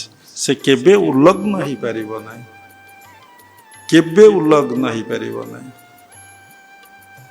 ଲଙ୍ଗଳା ହେଇପାରିବ। ଲଙ୍ଗଳା ଶବ୍ଦର ଅର୍ଥ ଲଙ୍ଗଳା ବସ୍ତ୍ର। ମନ ତାର ଉଲ୍ଲଗ୍ନ, ମନ ଯେଉଁ କାମ କ୍ରୋଧ ଲୋଭ ମୋହ ମଦମାଶ୍ଚର୍ଯ୍ୟରେ ବାନ୍ଧି ରହିଛି, ସେ କେବେ ହେଇପାରିବ। ତପସ୍ୱୀ ରିପୁ ବିବର୍ଜିତ। ଏ ବାପାର ରିପୁ ବିଷୟରେ ବୁଝେଇଲେ 6ଟା ରିପୁ ବିଷୟରେ କେତେଟା ଏପିସୋଡ ହବ, ତା ଭିତରୁ ଆଗ କାମ ଯିବ। ଏ ଜନ୍ମରେ ତେବେ ଚିନ୍ତା କର, ପ୍ରଭୁ ମୋ ଭିତରୁ କାମନା ପଳେଇବ। କେବଳ ଗୋଟିଏ କାମନା ରହୁ, କାମନାଟାକୁ ରୂପାନ୍ତରିତ କରିଦିଅ, ଶୁଦ୍ଧ ପବିତ୍ର କରିଦିଅ। ପ୍ରତ୍ୟେକ ବସ୍ତୁକୁ ଶୁଦ୍ଧ କରି ତାକୁ ପବିତ୍ର କରିଦେବାଟା ହେଉଛି ତ୍ୟାଗ। ତ ବୁଝେଇଲେ ସମୟ ଯିବ। ତେଣୁ ପ୍ରତ୍ୟେକ ବସ୍ତୁକୁ, ପ୍ରତ୍ୟେକ କଥାକୁ ତୁମେ ଶୁଦ୍ଧ ଏବଂ ପବିତ୍ର କରିଦେଇକି ସେଇ ବୁଦ୍ଧିରେ ଦିନ କାଟ। ତେଣୁ ତୁମେ କେବେ ଏ ଜନ୍ମରେ ଷଡ଼ ରିପୁ ତ ଆପଣ ଭିତରୁ କାମନାଟା ଏ ଜନ୍ମରେ ଯିବ, କାମନାଟା ରୂପାନ୍ତରିତ କରିଦିଅ। ମୁଁ ଭଗବାନ ପାଇଁ ବଞ୍ଚିଛି, ଭଗବାନଙ୍କ ସେବା ପାଇଁ କାମ କରିବି, ଆଉ କିଛି କରିବି ନାହିଁ। ତାକୁ କାମନା କୁହାଯାଏ, ତାକୁ ନିଷ୍କାମ କୁହାଯାଏ। ପିଣ୍ଡରେ ନିଷ୍କାମ ହେଉଛି ଶ୍ୱାସ ପ୍ରଶ୍ୱାସ, ବ୍ରହ୍ମାଣ୍ଡରେ ହେଉଛି ସମସ୍ତଙ୍କର ସେବା, ସେଇ ଭଗବାନ ଭାବି ସେବା, ଏବଂ ସେଥିରେ ଯଶ ସମ୍ମାନ ପ୍ରତିଷ୍ଠା କିଛି ବୋଲି କିଛି ତମ ଭିତରେ ନଥିବ। ଏ ମା କାହିଁ ଝୁଣଝୁଣେଇ ଆସୁଛ, ଯିଏ ଆଶ୍ରମ ଆସିବ ପାଉଁଜି ଖୋଲିକି ଆସିବ, ଖୋଲିଦିଅ ଶୀଘ୍ର, ତାକୁ ପିନ୍ଧିଲେ ଟଙ୍କା ମିଳିବ। ଇଡି ପାଗଳାମି, ଧର୍ମ କ'ଣ ଜଣା ନାହିଁ, ଏପର୍ଯ୍ୟନ୍ତ ସମର୍ପଣ ଭାବ ଆସିନାହିଁ, କାହା ପ୍ରତି ଟିକେ ଦୟା ଭାବ ନାହିଁ, ସାଧନ ଭଜନରେ ମନ ନାହିଁ। ଏଣେ ଚନ୍ଦନ, ଏଣେ ସିନ୍ଦୁର, ଏଣେ ପାଉଜି, ଏଣେ କାଚ, ଇସବୁ ଏଣେ ତିଳକ, ଏଣେ ଦାଢ଼ି ବାଳ, ଏସବୁ ବାବାଜୀ ପିନ୍ଧିଦେଲେ କ'ଣ ବାପା ହେଇଯିବ? ମ୍ୟାଡନେସ୍ ଅଫ୍ ମାଇଣ୍ଡ, ମନର ପାଗଳାମି। ଏତେ ଲୋକ ଶୁଣୁଛନ୍ତି, ରେକର୍ଡିଂ ହେଇଛି। ଆମେ ସେତିକି ସାହସ ଅଛି ବୋଲି, ସେତିକି ଉପଲବ୍ଧି ଅନୁଭବ କରିଛୁ ବୋଲି ଆମେ କହୁଛୁ। ଗୋଟେ ପରିବେଶକୁ, ଶାନ୍ତ ପରିବେଶକୁ ତମେ ଡିଷ୍ଟର୍ବ କରିବ, ତା ଦ୍ୱାରା ମିଳିବ କ'ଣ? ଆରେ ଯୋଗ ଚିତ୍ତବୃତ୍ତି ନିରୋଧ ନା, ବୃତ୍ତି ଅର୍ଥ ଥଟ୍ସ, ଆକ୍ସନ, ୱାର୍କ। ତେଣୁ ପ୍ରତ୍ୟେକ କର୍ମରୁ ତୁମେ ଧୀରେ ଧୀରେ ଧୀରେ ଧୀରେ ନିବୃତ୍ତ ହେଇକା ପଳେଇବ। ମନରେ ଗୋଟିଏ ଚିନ୍ତା ରହିବ, ମନରେ ଗୋଟିଏ ଭାବନା ରହିବ, ମନରେ ଗୋଟିଏ କର୍ମ ରହିବ। ତୁ ଯେବେ ଏକ ଭାବେ ଭାବୁ, ଏ ଘୋର ସଂସାରୁ ତରିବୁ। ତେଣୁ ସକଳ କର୍ମମାନ ପରିତ୍ୟଜ, ଏକ ବ୍ରହ୍ମକୁ ଦୃଢ଼େଇ ଭୋଜ। ଯଦି ଗଛ ମୂଳରେ ପାଣି ଦେଲେ ସମସ୍ତ ଡାଳ ପତ୍ର ଫୁଲ ଫଳ ପୁଷ୍ପ ପାଇବେ, ଯଦି ଡାଳ ଫୁଲ ଫଳ ପୁଷ୍ପରେ ପାଣି ଦିଆଯିବ, ଗଛ ମୂଳ କ'ଣ ପାଇବ? ତେଣୁ ପରମାତ୍ମା ପରମ ବ୍ରହ୍ମକୁ ଉପାସନା କଲେ 33 କୋଟି ଦେବାଦେବୀଙ୍କର ଉପାସନା ହେଇଯାଏ। ଗୋଟିଏ ସାଧନା କର। ଏତେ କ'ଣ ସାଧନା? ବେଭିଚାରୀ କ'ଣ ହବ? ସତୀ ନାରୀର ଗୋଟିଏ ପତି, 10ଟା ପତି କ'ଣ? ଗୋଟିଏ ତ ଠାକୁର ପରମାତ୍ମା ପରମ ବ୍ରହ୍ମ ଜଗତର ନାଥ ଜଗନ୍ନାଥ। ଯିଏ କୃଷ୍ଣ ଭାବ, କିଏ ରାମ ଭାବ, କିଏ ଗୋବିନ୍ଦ ଭାବ, କିଏ ଗୁରୁଙ୍କୁ ଭାବ, କିଏ ମାଙ୍କୁ, ସେ ଗୋଟିଏ, ଦୁଇ ନାହିଁ। ତୁ ଯେବେ ଏକ ଭାବେ ଭାବୁବା, ଏ ଘୋର ସଂସାରୁ ତରିବୁ। ତେଣୁ ଅନେକ କାମ କରି କରିକା, ଓଷା କରି କରିକା, ବ୍ରତ କରି କରିକା, ପର୍ବ କରି କରିକା ଚାଲୁଛ ରଶ୍ମିକଳା ମା ଭଳିଆ। କ'ଣ ସୁଦୁଷା ବ୍ରତ? ଗାଁରେ ଲୋକ ଅଛନ୍ତି, ମାଣ ବସିବ, ଟଙ୍କା ମିଳୁଛି ତାଙ୍କ ଘରେ ବେଶୀ ନା, କୋଟିଏ ଟଙ୍କା ଏବେ ଆଶ୍ରମକୁ ଡୋନେଟ୍ କରିବେ। ମାଣ ବସେଇଛନ୍ତି ବା, ମା ଲକ୍ଷ୍ମୀ ଆସିଥିଲେ ତାଙ୍କ ଘରକୁ, ପ୍ରସନ୍ନ ହେଇକି ଯାଇଛନ୍ତି। ବାବା କୋଉଟାକୁ ନିନ୍ଦା କରୁନାହାନ୍ତି, କୋଉଟାକୁ ବିରୋଧ କରୁନାହାନ୍ତି, କୋଉଟାକୁ ସମାଲୋଚନା କରୁନାହାନ୍ତି। ସବୁ ଭଗବାନଙ୍କର ସୃଷ୍ଟି, ସବୁ ଭଗବାନଙ୍କ ଲୀଳା ଏବଂ ଖେଳା, ସବୁ ଈଶ୍ୱର କରୁଛନ୍ତି, କରାଉଛନ୍ତି। ଏ ସୃଷ୍ଟିରେ ଗୋଟିଏ କଥା କହିବା ଭୁଲ ବୋଲି ତୁମେ ଈଶ୍ୱରଙ୍କୁ ବିରୋଧ କଲ, କିନ୍ତୁ ତୁମକୁ ନିର୍ଦ୍ଦେଶ ଦିଆଯାଇଛି କ'ଣ କରିବା ପାଇଁ, ତୁମେ ସେଇଟା ହିଁ କରିବ। ଅଲଗାଟାକୁ କ୍ରିଟିସାଇଜ୍ କରିବ ନାହିଁ, କି କମେଣ୍ଟ କରିବ ନାହିଁ, ଭୁଲ ବୋଲି କହିବ ନାହିଁ। ତୁମ ସଂସ୍ପର୍ଶରେ ଯେଉଁ ଲୋକ ଆସିବେ, ତୁମେ ତାଙ୍କୁ ଠିକ୍ ଶିକ୍ଷାଟା ପ୍ରପର ଗାଇଡ଼ କରିବ, ଯେ ଯେମିତି ପ୍ରକୃତ ଧର୍ମଟାକୁ ସେ ବୁଝିପାରିବେ। ତେଣୁ ତପସ୍ୟା ଗୋଟିଏ କଥା ରହିଲା, କାମନା। ଏ ଜନ୍ମରେ ମନରୁ କାମନା ଯିବ, କାହା ମନରୁ କାମନା ପଳେଇବ? କେବଳ ଭଗବାନଙ୍କ ପାଇଁ ସେ ବଞ୍ଚିବ, ଆଉ କୋଉଥିପାଇଁ ବଞ୍ଚିବ ନାହିଁ। ସେ ତ ଦିନେ ମରିବ ନା, ତା ସଂସାର ରହିବ ନା ରହିବନି? ଭାବୁ ଏବେ ମୁଁ ମରିଗଲି, ଆଜିଠାରୁ ଭଗବାନ ପାଇଁ ବଞ୍ଚିବି। ଦିନେ ଛାଡ଼ିକି ଯିବ ନା ଯିବ ନାହିଁ? ତାର ଅତି ଆପଣାର ପ୍ରିୟ ହେଉଛି କିଏ? ଦେହ। ତାକୁ ସେ ଛାଡ଼ିଦବ? ଅତି ଆପଣାର ଅତି ପ୍ରିୟ ହେଉଛି ତାର ଦେହଟା, ତାକୁ ସେ ବି ଛାଡ଼ିଦବ? ଆଜି କାହିଁ ମୁଁ ନ ଛାଡ଼ି ସତ ପାଇଁ କାହିଁ ନ ବଞ୍ଚିବି? ଅସତ ପାଇଁକି ମୁଁ କାହିଁକି ବଞ୍ଚିବି? ଆମେ କଥା କହୁଛେ, ବନ୍ଧୁ ବୋଲ, ଭାଇ ବୋଲ, ସମ୍ପଦର ସାଥୀ ତ ନାଇଁ କି? ଜୀବ ଗଲାବେଳେ ଏକା, ଗୋବିନ୍ଦ ସାଥୀ ତ। କି ତମର ସାଥୀ? ବନ୍ଧୁ ବୋଲ, ଭାଇ ବୋଲ, ସମ୍ପଦର ସାଥୀ। ଏସବୁ ଏ ବିପଦ ସମୟରେ କେହି ଦେଖା ଦିଅନ୍ତି? କେହି ଉପସ୍ଥିତ ହେବେ? ଜୀବ ଗଲାବେଳେ ଏକମାତ୍ର ସେ ଗୋବିନ୍ଦ ହିଁ ସାର, ସେ ଥିଲେ, ଅଛନ୍ତି, ରହିଯାଇଛନ୍ତି। ଆପଣ ଦୀକ୍ଷା ଗ୍ରହଣ କଲେ ଗୁରୁ ଆପଣଙ୍କୁ ସ୍ମରଣ କରିଦେବେ, ସେ ଆପଣ ଭିତରେ ଅଛନ୍ତି, ସେ ହିଁ ସବୁକିଛି। ତାଙ୍କ ନିକଟ ନିଜକୁ ସମର୍ପଣ କର, ତାଙ୍କୁ ଦର୍ଶନ କର, ଉପଲବ୍ଧି କର, ତାଙ୍କରି ସେବା କର, ତାଙ୍କରି ପିତା ଅର୍ଥେ କର୍ମ କର ଏବଂ ଜୀବନଟାକୁ ଭଗବାନଙ୍କ ପାଇଁ ଉତ୍ସର୍ଗୀକୃତ କରିଦିଅ। ଯଦି ମନରୁ ଏ ଜନ୍ମରେ କାମନା ଗଲା ନାହିଁ, ତାହେଲେ ଆମେ ଭଗବତ ଉପଲବ୍ଧି, ଭଗବତ ଦର୍ଶନ କେମିତି ହବ? କେବେ ହେଇପାରିବନି। ଯେତେ ଧଳା ପିନ୍ଧ, ଯେତେ ଗେରୁଆ ପିନ୍ଧ, ଯେତେ ଯାହା କରୁଛ କର। ତେଣୁ ମଣିଷ କେବେ, ଯେଉଁ ପ୍ରାଣୀ ହଉ, ଏ ସଂସାରରେ ଯିଏ ଜନ୍ମଗ୍ରହଣ କରିଛନ୍ତି, କେହି କେବେ କାମନାକୁ ଛାଡ଼ି ପାରିବେ ନାହିଁ। ବୁଦ୍ଧଦେବ କହିଲେ, କାମନାର ବିନାଶରେ ଦୁଃଖର ବିନାଶ। ଯାହା ଭିତରୁ କାମନା ନାଶ ହେଇଯାଏ, ସେ ସବୁଦିନ ପାଇଁ ଅମର ହେଇଯାଏ। ଯାହା ଭିତରେ କାମନା ନାଶ ହେଇଯାଏ, ସେ ଭଗବାନ ହେଇଯାଏ। ଗୋଟିଏ କଥାକୁ ଜୀବନରେ ପ୍ରୟୋଗ କଲ, ମୋ ଜୀବନରେ ମୁଁ କାମନା ଆଉ ରଖିବି ନାହିଁ। ଖାଲି କାମନା ଯେ ଏନି ଡିଜାୟାର ନୁହେଁ, ସେକ୍ସ ଡିଜାୟାର ଅଛି। ଆଗ ସେକ୍ସ, ଉପଭୋଗର ଲାଳସା, ସବୁଥିରୁ ମୁଁ ନିବୃତ୍ତ ହେବି। କେବଳ ଭଗବାନଙ୍କର ପିତା ଅର୍ଥେ କର୍ମ କରିବି, ତାକୁ ନିଷ୍କାମ କୁହାଯାଏ। ଏବଂ ଯେତିକି ଜଗତ ସଂସ୍ପର୍ଶରେ ଆସିବି, ସବୁରି ଭିତରେ ଭଗବାନ ଉପଲବ୍ଧି କରି ସେବା କରିବି। ମୋର କୌଣସି ପ୍ରାପ୍ତି ଆଶା ଟିକେ ତମ ଭିତରେ ନଥିବ। ଭଗବାନଙ୍କର ସେବା କଲେ କ'ଣ ପ୍ରାପ୍ତି ଆଶା ରହେ? ଏଇ ଜୀବନ ଏତିକି ହଉ, ପୁଣି କ୍ରୋଧକୁ ବୁଝିବେ, ଲୋଭକୁ ବୁଝିବେ, ମୋହକୁ ବୁଝିବେ, ମଦକୁ ବୁଝିବେ, ମାଶ୍ଚର୍ଯ୍ୟକୁ ବୁଝିବେ। ସ୍ୱଭାବ ନିରପେକ୍ଷ ଶାନ୍ତ, ତପସ୍ୱୀ ରିପୁ ବିବର୍ଜିତ, ସମଦର୍ଶୀ ପ୍ରେମାପ୍ଲୁତ, ଦୟା ସାଗର ପରହିତ। ସମଦର୍ଶୀ, ଏ ଜୀବନରେ ସବୁରି ଭିତରେ ଆପଣ ପ୍ରଭୁଙ୍କୁ ବା ଇଷ୍ଟଙ୍କୁ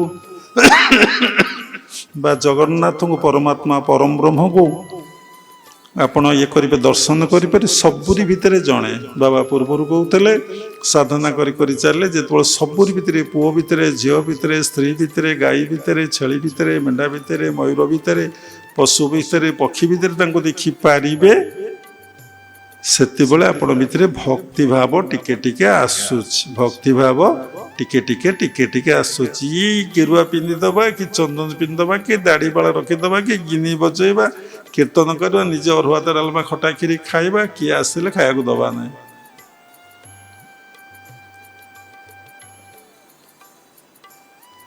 ହେଇପାରିବ ଏ ଜନ୍ମରେ? ହେଇପାରିବ। ସବୁବେଳେ ପଜିଟିଭ ଥିଙ୍କିଂ ରହିବେ। ମୁଁ ସେଇ ପରମାତ୍ମା ପରମ ବ୍ରହ୍ମଙ୍କର ସନ୍ତାନ, ମୁଁ ସେଇ ଆନନ୍ଦ ଧାମରୁ ଆସିଛି, ସେ ଅମୃତ ଧାମରୁ ଆସିଛି। ମୁଁ ଭଗବାନଙ୍କୁ ଭଜନ କରିବି, ତାଙ୍କ ପାଖରେ ଶରଣ ପଶିବି, ସେ ନିଶ୍ଚିନ୍ତ କୃପା କରିବେ, ନିଶ୍ଚିନ୍ତ ହବ। ତେଣୁ ଏଇଟା କହନ୍ତି ବିଶ୍ୱାସ। ହେଲେ ଶାସ୍ତ୍ରରେ କୁହାହେଲା, ମୂଳଟି ଅଟଇ ବିଶ୍ୱାସ, କହି ଜଗନ୍ନାଥ ଦାସ, ବିଶ୍ୱାସ ବିନା କର୍ମ ଯେତେ, ଫଳ ନ ଫଳେ କଦାଚିତ, ଯହିଁ ପୁଜିଲେ ତହିଁ ସେଇ, ମୂଳଟି ବିଶ୍ୱାସ। ବିଶ୍ୱାସ ଠାରୁ ସର୍ବଶ୍ରେଷ୍ଠ ମନ୍ତ୍ର ଆଉ ସଂସାରରେ କିଛି ନାହିଁ। ବିଶ୍ୱାସ ଠାରୁ ସର୍ବଶ୍ରେଷ୍ଠ ମନ୍ତ୍ର ପ୍ରଭୁ ଅଛନ୍ତି, ସେଇ ବିଶ୍ୱାସ। ଶ୍ରଦ୍ଧା, ବିଶ୍ୱାସ, ଭକ୍ତି, ନିର୍ଭର। ଶ୍ରଦ୍ଧା ପରେ କ'ଣ ଆସିବ ନା ବିଶ୍ୱାସ ଆସିବ। ବାବା କହିଛନ୍ତି ବିଶ୍ୱାସ ପରେ, ତାପରେ ନିର୍ଭର ଆସିବ, ତାପରେ ଭକ୍ତି ଆସିବ, ତାପରେ ପ୍ରେମ ତତ୍ଵଟା ଆସିବ। ଖାଲି ପ୍ରେମ, ଲଭ ଲଭ ଲଭ ଲଭ, ତା ଭିତରେ କିଛି ନାହିଁ, କେବଳ ପ୍ରେମ। ସମସ୍ତଙ୍କୁ, ଏ ବିଶ୍ୱର ଜଡ଼ଠାରୁ ଚେତନ ପର୍ଯ୍ୟନ୍ତ ସେ ସମସ୍ତଙ୍କୁ ଭଲ ପାଇବ, ୱିଦାଉଟ୍ ଡିଜାୟାରରେ। ସେତେବେଳେ ତା ଭିତରେ ଭକ୍ତି ଆସିଗଲା, ସେତେବେଳେ ଭଗବତ ଦର୍ଶନ ଉପଲବ୍ଧି ହେଇଗଲା। ସେ ଯୋଉଥିପାଇଁ ହେଇଥିଲା, ଜୀବନ ସାର୍ଥକତାରେ ହେଇଗଲା। ଏ ଜନ୍ମରେ କରିପାରିବେ? ଆଗ ତ ଲକ୍ଷ୍ୟ ସ୍ଥିର ହେଇନାହିଁ, ଏଇ ଚିନ୍ତା ତ ମୁଣ୍ଡରେ ଆସିନାହିଁ, ଏଇ ଭାବନା ଆମ ଭିତରେ ନାହିଁ। ଆମେ ଆକୁ ୱାର୍କଆଉଟ୍ କେମିତି କରିବା? ଏଥିଲାଗି ସତ୍ସଙ୍ଗର ଆଶ୍ରୟ ନେଲେ, ତତ୍ତ୍ୱଗୁରୁଙ୍କର ଶରଣାପନ୍ନ ହେଲେ, ଆପଣଙ୍କୁ ସେ ପ୍ରକୃତ ଧର୍ମର ତତ୍ତ୍ୱଟା କ'ଣ ବୁଝେଇ ଦେବେ। ଆପଣ ଦେଖିପାରିବେ, ବା ଏଇ ବାହ୍ୟ ଆଡ଼ମ୍ବରରେ ଏସବୁ କଥାରେ କିଛି ଆବଶ୍ୟକତା ନାହିଁ। ଯେତେ ସରଳ ଆଉ ଯେ ଏଇ ସାଧୁତ୍ୱ ଗୁଣ ଯାହା ଭିତରେ ଅଛି ଭଗବାନ ତା ପାଖରେ ଆବରି ଥାଇ ବେନି ପାଶେ ତାର ଚରଣ ରେଣୁ ଆସେ। ଏ ହେଉଛି ସରଳତା। ସମସ୍ତଙ୍କୁ ଭଲ ପାଇବାଟା ହେଉଛି ସରଳତା। ଯାହାର ଭିତର ବାହାର ସମାନ, ସମସ୍ତଙ୍କୁ ଭଲ ପାଇଲା ବା କିଛି ନାହିଁ, ଭିତର ବାହାର ସମାନ। ଏଇ ଛୋଟିଆ ଛୋଟିଆ କଥା ଆକୁ ଯଦି ବ୍ୟାଖ୍ୟା କରିବେ, ଏଇ ହେଉଛି ସରଳତା, ଏଇ ହେଉଛି ସାଧୁତା। ସାଧୁତ୍ୱ ଏଇ ହେଉଛି ସାଧୁତ୍ୱ। ଗଦିରେ ବସି ଗୋଡ଼ ଉପରେ ଗୋଡ଼ ପକେଇ ଜ୍ଞାନ ଶୁଳ୍କ ଅନର୍ଗଳ ବୋଲି ପ୍ରବଚନ ଦେଇ ଟଙ୍କା ନେଇ ଚାଲିଯିବ ବାବାଜୀ। ଆରେ ବା, ଇଏ ତ ଭକ୍ତି ଆଉ। କି ଟଙ୍କା କଲେକ୍ସନ କରିବ, ଏଇଟା ତ ଭକ୍ତି ଆଉ। ସେ ଟଙ୍କା ପୁଣି କାହାରି ସେବାରେ ଲାଗୁନି ତ ବାବାଜୀ ସେବାରେ ଲାଗୁଥିବ। ଦେଖିଲେ ଏଇସବୁ କଥାକୁ ସମୀକ୍ଷା କଲେ କେତେ ଜଣ ସଂସାରରେ ଅଛନ୍ତି, କାହାକୁ ତ ଦେଖିଲେ ଯିଏ ଦେଖେ ସେ ଆଗକୁ ଯାଇପାରେନି, ଯିଏ ନିଜକୁ ଦେଖେ ସେ ବହୁତ ଅଗ୍ରଗତି ଉନ୍ନତି କରେ। ଆପଣ ଏଇ ଜନ୍ମରେ ନିଜକୁ ଦେଖିକି ସେଇ ସରଳତା ସାଧୁତ୍ୱ ପାଖରେ ଆପଣ ପହଞ୍ଚି ପାରିବେ। ସବୁବେଳେ ପଜିଟିଭ ରଖିବେ, ନେଗେଟିଭ ରଖିବେ ନାହିଁ। ଆଗକୁ ଭଲ କି ଚିନ୍ତା କରନ୍ତୁ। ସବୁ ତାଙ୍କ କୃପା ହେଲେ ମୁକଂ କରୋତି ବାଚାଳଂ ପଙ୍ଗୁ ଲଙ୍ଘୟତି ଗିରି ଯତ୍କୃପା ତମଃ ବନ୍ଦେ ପରମାନନ୍ଦ ମାଧବ। ତାଙ୍କର କୃପା ହେଲେ ପଙ୍ଗୁଟେ ମଧ୍ୟ ସମୁଦ୍ରକୁ ଅତିକ୍ରମ କରିପାରିବ, ମୁକଟେ ମଧ୍ୟ ବେଦ ବେଦାନ୍ତକୁ ପାଠ କରିପାରିବ। କାହିଁ ନ ହବ? ତମର କୃପା ହେଲେ ଅସମ୍ଭବ ସମ୍ଭବ ହବ। କ'ଣ ନ ହେଇଛି? ଆପଣ ଦେଖୁନାହାନ୍ତି, ଛୋଟ କଥାଟିଏ କହିବା, ପ୍ରହ୍ଲାଦକୁ ଦେଖନ୍ତୁ, 5 ବର୍ଷର ପିଲା, ପିତା ତାକୁ କେତେ ପରୀକ୍ଷା କଲେ, କେତେ ପରୀକ୍ଷା କଲେ। ନିଜର ବାପା ପରୀକ୍ଷା କଲେ ନାହିଁ, ତା ମାରିଦେବାକୁ ବସିଲେ। କାହିଁକି? ସେ ବିଷ୍ଣୁ ଉପାସନାକୁ ଛାଡ଼ି ପାରିଲାନି। 5 ବର୍ଷ ପିଲା ଭିତରେ କେତେ ବୈରାଗ୍ୟ, 5 ବର୍ଷ ପିଲା ଭିତରେ କେତେ ଜ୍ଞାନ, 5 ବର୍ଷ ପିଲା ଭିତରେ କେତେ ଭକ୍ତି ଭାବରେ ସେ ପରିପୂର୍ଣ୍ଣ ହୋଇକି ରହିଥିଲା। ପ୍ରହ୍ଲାଦ କାହା ପ୍ରତି ତା ମନରେ ଦେଶ ଭାବ ଆସିନାହିଁ। ସେ ସମସ୍ତଙ୍କୁ ଭଲ ପାଉଥିଲା। କ'ଣ ନା, ସବୁରି ଭିତରେ ମୋ ଭଗବାନ, ସବୁରି ଭିତରେ ମୋ ପ୍ରଭୁ, ସବୁରି ଭିତରେ ମୋ ପ୍ରଭୁ। ଯିଏ ସବୁରି ଭିତରେ ଭଗବାନଙ୍କୁ ଭଲ ପାଇବ, ସବୁରି ଭିତରେ ଭଗବାନଙ୍କୁ ଦେଖିବ, ସେ କାହାକୁ ପଦେ ତୁ ବୋଲି କହିପାରିବ? ତା ମନରେ କାହା ପ୍ରତି ଖରାପ ଚିନ୍ତା ଭାବନା ଟିକେ ଆସିପାରିବ? କାହାକୁ ସେ ଅଭିଶାପ ଦେଇପାରିବ? କାହାକୁ ସେ ଆଶୀର୍ବାଦ ବି କରିପାରିବ? ଆଶୀର୍ବାଦ କରିପାରିବନି, ଅଭିଶାପ ବି ଦେଇପାରିବନି। ସେ ସବୁରି ଭିତରେ ଭଗବାନଙ୍କୁ ଦେଖି ଆନନ୍ଦରେ କୃତ୍ୟ କୃତ୍ୟରେ କୃତ୍ୟ, ଅଭିଶାପ ଆଶୀର୍ବାଦ ଠାରୁ ବହୁ ঊର୍ଦ୍ଧ୍ୱକୁ ସେ ଚାଲି ଯାଇଥିବ। ଅଭିଶାପ କାହିଁ ଦେଇପାରିବନି? ଅଭିଶାପ ଦେବାଟା ଯେମିତି ଗୋଟେ କର୍ତ୍ତା ଭାବ, ଆଶୀର୍ବାଦ କରିବାଟା ମଧ୍ୟ ସେମିତି ଗୋଟେ କର୍ତ୍ତା ଭାବ। ବୁଝିପାରୁନଥିଲ କ'ଣ ବାବା ଏ କଥା କହୁଛନ୍ତି? ତୁମେ କାହାର ମଙ୍ଗଳ କରିପାରିବନି, ତୁମେ କାହାର ଅମଙ୍ଗଳ ତୁମେ ସମସ୍ତଙ୍କ ସେବାରେ ଥିବ। କେତେ ବଡ଼ ସୁନ୍ଦର କଥା ଚିନ୍ତା କଲେ। ପ୍ରହ୍ଲାଦଙ୍କ ଭିତରେ ହିରଣ୍ୟକଶ୍ୟପ କେତେ ଦୁଃଖ ଯନ୍ତ୍ରଣା, ହାତୀ ଦ୍ୱାରା, ତେଲ କଢ଼େଇ ଦ୍ୱାରା, ସର୍ପ ଦ୍ୱାରା, ସବୁ କିଛି ପାଇଁ ଉଦ୍ୟମ କରିଛନ୍ତି ମାରିଦେବା ପାଇଁ। କେବେ ସେ ମରିଛି? ଭାଗବତର ସେ ଗୋଟିଏ ପଦକୁ ମନେ ରଖନ୍ତୁ, ଯାହାକୁ ରଖିବେ ଅନନ୍ତ କି କରିପାରେ ବଳବନ୍ତ, ଦଣ୍ଡେ ନିମିଷେ ଥିଲେ ପ୍ରାଣ ନ ନେଇପାରେ ଜନ୍ତୁରାଣ। ଦେଖନ୍ତୁ, ଗୋଟେ ପ୍ରହ୍ଲାଦ କଥା କହିଲେ, ଆର୍ଥରୁ କହିବା ସେଇ ପ୍ରହ୍ଲାଦଙ୍କର କଥା। କେତେ ଦେଖନ୍ତୁ, କେତେ ଦୁଃଖ ଯନ୍ତ୍ରଣା ବିପତ୍ତି ଆସିଛି, ପ୍ରହ୍ଲାଦ କେବେ ବିଚଳିତ ହେଇନାହାନ୍ତି। ସେଇ ପ୍ରଭୁଙ୍କୁ ସ୍ମରଣ କରିଛନ୍ତି, ପ୍ରଭୁ ନାମକୁ ଜପ କରିଛନ୍ତି, ପ୍ରଭୁଙ୍କୁ ଧ୍ୟାନ କରିଛନ୍ତି ଏବଂ ପ୍ରଭୁଙ୍କ ପାଖରେ ଫାଷ୍ଟ ନିଜକୁ ସମର୍ପଣ କରିଦେଇଛି। ଦେଖିବେ, ଆପଣ ଯେତିକି ଯାହା ପାଖରେ ସମର୍ପଣ କରିବେ, ଆପଣ ତାର ସେତିକି ନିକଟତର ହେବେ, ସେତିକି ନିକଟତମ ହେବେ। ଯେତେବେଳେ ପୂର୍ଣ୍ଣ ସମର୍ପଣ ଯାହା ପାଖରେ ଆପଣଙ୍କୁ କରିଦେବେ, ଆପଣ ତାର ସେତିକି ନିଜର ହେଇଗଲେ। ଯେତିକି ସମର୍ପଣ ସେତିକି ନିଜର, ଯେତିକି ଭଲ ପାଇବା ସେତିକି ନିଜର। ତେଣୁ ଭଗବାନ ପାଖରେ ଯଦି ପୂର୍ଣ୍ଣ ସମର୍ପଣ କରିଦେବେ, ତାଙ୍କୁ ସବୁ କିଛି ଦେଇଦେବେ, ଦେଖିବେ ଆପଣ ତାଙ୍କର ହେଇଗଲେ। ସେ ଆପଣଙ୍କୁ ଆପଣାର କରିନେବେ। ଆପଣା ଲୋକର ଡାକ ସେ ଶୁଣନ୍ତି, ସେତେବେଳେ ତମ ଡାକକୁ ସିଏ ଶୁଣିବେ। ତା ପୂର୍ବରୁ ଯେପର୍ଯ୍ୟନ୍ତ ଆପଣା ଲୋକ ହେଇନ, ଯେତେ ଡାକିବ ସେ କ'ଣ ଶୁଣିବେ? ତୁମେ ତ ତାଙ୍କ କଥା ମାନୁନ, ସେ ତମ କଥା କେମିତି ମାନୁଛ? ମୁଣ୍ଡ ବାଡ଼ଉଥାଅ, ହୁଳୁହୁଳି ପକଉଥାଅ, ଓଷା କରୁଥାଅ, ମେକଅପ୍ ହଉଥାଅ, ମାନେ ଧର୍ମଟାକୁ କେହି କିଛି ବୁଝିପାରୁନାହାନ୍ତି। ଆଗ ସମର୍ପଣ ଭାବ ହେଇନାହିଁ, ତାଙ୍କୁ ସ୍ମରଣ ହଉନାହିଁ, ତାଙ୍କର ସେବା ହଉନାହିଁ, ସବୁରି ଭିତରେ ମଣିଷ ତାଙ୍କୁ ଦେଖିବାକୁ ପାଉନାହିଁ, ତାଙ୍କ ପାଇଁ ଜୀବନଟା ଉତ୍ସର୍ଗୀକୃତ କରିଦେଇନାହିଁ। ସେ କ'ଣ ବୁଝିପାରିବ? ଭଗବାନ କ'ଣ ବୁଝିପାରିବ? ଧର୍ମ କ'ଣ ବୁଝିପାରିବ? ମନ୍ଦିର କ'ଣ ବୁଝିପାରିବ? ଗୁରୁ କ'ଣ ବୁଝିପାରିବ? ଛାଡ଼, ସେ ଆଗ ନିଜକୁ ବୁଝୁ, ନିଜକୁ ଜାଣୁ, ନିଜକୁ ଅନୁଭବ କରୁ। ସିଏ କିଏ, କେଉଁଠି ଥିଲା, କେଉଁଠାକୁ ଆସିଛି।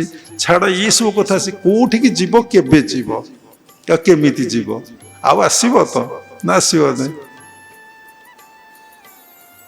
ତା ଟଙ୍କା, ତା ପଇସା, ତା ଧନ, ତା ସମ୍ପତ୍ତି, ତାର ସନ୍ତାନ, ସ୍ୱାମୀ, ସ୍ତ୍ରୀ ସବୁ ଯିବେ କୁଆଡ଼େ?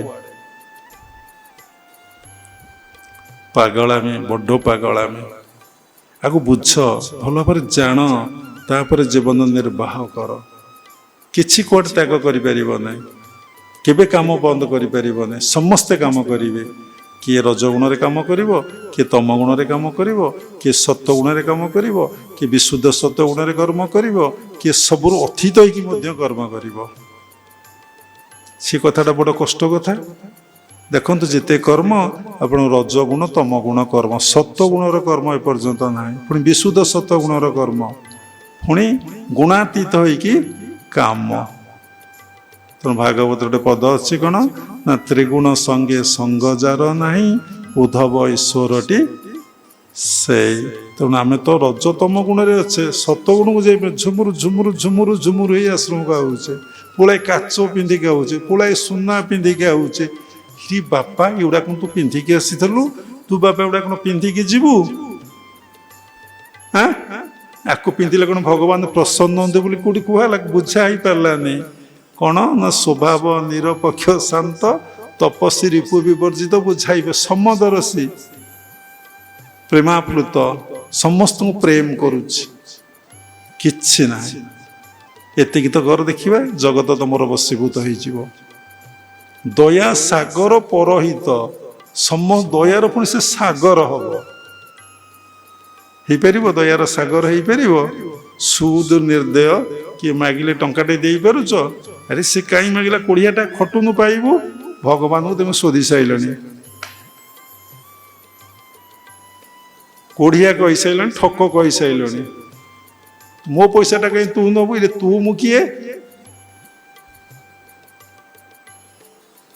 ଦୟାର ସାଗର ପରହିତ, ସବୁବେଳେ ପରହିତ, ନିରତେ ଥାଇ ପରହିତେ, ଈଶ୍ୱର ମାୟା ଜାଣି ଚିତେ। ହିମନ୍ତ ପ୍ରାଣୀଙ୍କର ପଛେ ପଛେ ଭଗବାନ କହୁଛି, ନିତ୍ୟ ମୁଁ ବୁଲଇ ପ୍ରତ୍ୟକ୍ଷ। ତମ ପଛରେ ସେ ଦୌଡ଼ିବେ, ତେମେ କ'ଣ ଭଗବାନଙ୍କ ପଛରେ ଦୌଡ଼ୁଛ? ଗୀତା 12 ଅଧ୍ୟାୟ ଭକ୍ତି ଯୋଗ 20ଟି ଶ୍ଲୋକ, 12ରୁ 20ଟି ଶ୍ଲୋକ ଦେଖିବେ, ସେଥିରେ ଭକ୍ତର ଲକ୍ଷଣ ଲେଖା ଅଛି। ଭକ୍ତି କାହାକୁ କହନ୍ତି? ଭକ୍ତର ଲକ୍ଷଣ। ଦେଖିବ, ଗୋଟିଏ ଲକ୍ଷଣ ତମଠାରେ ନାହିଁ, କାହାଠାରେ ନାହିଁ। ଉଚିତ କାହା ଭିତରେ ଗୋଟେ, ଦିଟା, ତିନିଟା ଦେଖାଯାଏ। ପଢ଼ିକି ଦେଖିବେ। 12 ଅଧ୍ୟାୟ ଭକ୍ତି ଯୋଗ, ଗୁରୁଦେବ ଆମକୁ କହୁଥିଲେ ସବୁଦିନ 15 ଅଧ୍ୟାୟ ପୁରୁଷୋତ୍ତମ ଯୋଗ, 12 ଅଧ୍ୟାୟ ଭକ୍ତି ଯୋଗ କମ୍ପଲସରି ପାଠ କରିବେ। ଦୀକ୍ଷା ପରଠାରୁ ଆମେ ଆଜି ପର୍ଯ୍ୟନ୍ତ ପ୍ରତ୍ୟହ ଏଇ ଦୁଇଟା କମ୍ପଲସରି ପରେ ଆହୁରି ଅନେକ ଶ୍ଲୋକ ଗୀତାର ଆମେ ପାଠ କରୁ, ତାକୁ ବୁଝୁ, ଆଉ ଜୀବନରେ କାର୍ଯ୍ୟକାରୀ କ'ଣ? ଆଉ ଗୋଟିଏ ତ କଥା, ଶେଷ କଥା, love love love love is the principal thing. ସମଦର୍ଶୀ ପ୍ରେମାପ୍ଲୁତ, ଦୟା ସାଗର ପରହିତ। ହିରି ବାପାରେ ବାପ, ଏସବୁ ଭକ୍ତିର ଲକ୍ଷଣ, ଏହାକୁ ଭକ୍ତି କହନ୍ତି। ଆର୍ଥରିକ ଭକ୍ତି କଥା କହିଥିଲେ ବାବା, ଏଥର ପୁଣି ଭକ୍ତି କଥା ଆଉ ସୁନ୍ଦର ଭାବରେ ବ୍ୟାଖ୍ୟା କଲେ। ପୁଣି ନେକ୍ସଟକୁ ପୁଣି ବଞ୍ଚିଥିଲେ, ପୁଣି ଭକ୍ତିର କଥା କହିବା, ଆଉ ବିଶେଷ କିଛି କହିବା ନାହିଁ। ଶେଷରେ ଭଗବାନ ନିକଟରେ ପ୍ରାର୍ଥନା କରିବା, ଗୁରୁଙ୍କ ନିକଟରେ ପ୍ରାର୍ଥନା କରିବା, ହେ ପ୍ରଭୁ, ଆମେ ଆପଣ ନିକଟରେ ସମର୍ପିତ ହେଇଯାଉ। ଆମ ମନ ହୃଦୟରେ ଭକ୍ତି ଆଉ ପ୍ରେମ ଭାବଟା କେମିତି ଆସୁ। ଶେଷରେ କ୍ରିୟାଯୋଗ ପରମ୍ପରାର ସମସ୍ତ ଗୁରୁମାନଙ୍କୁ ମୁଁ ପ୍ରଣାମ କରୁଛି। ବିଶ୍ୱର ପ୍ରତ୍ୟେକ ସମ୍ପ୍ରଦାୟର ଗୁରୁମାନଙ୍କୁ ମୁଁ ପ୍ରଣାମ କରୁଛି। ଉପସ୍ଥିତ ଭଗବତ ସ୍ୱରୂପଗଣ ସବୁରି ଭିତରେ ଜଗନ୍ନାଥ ଉପଲବ୍ଧି କରି ମୁଁ ପ୍ରଣାମ କରୁଛି। ସର୍ବେ ଭବନ୍ତୁ ସୁଖିନ ସର୍ବେ ସନ୍ତୁ ନିରାମୟା ସର୍ବେ ଭଦ୍ରାଣୀ ପଶନ୍ତୁ ମା କଶ୍ଚିତ୍ ଦୁଃଖ ଭାଗ ଭବେତ୍।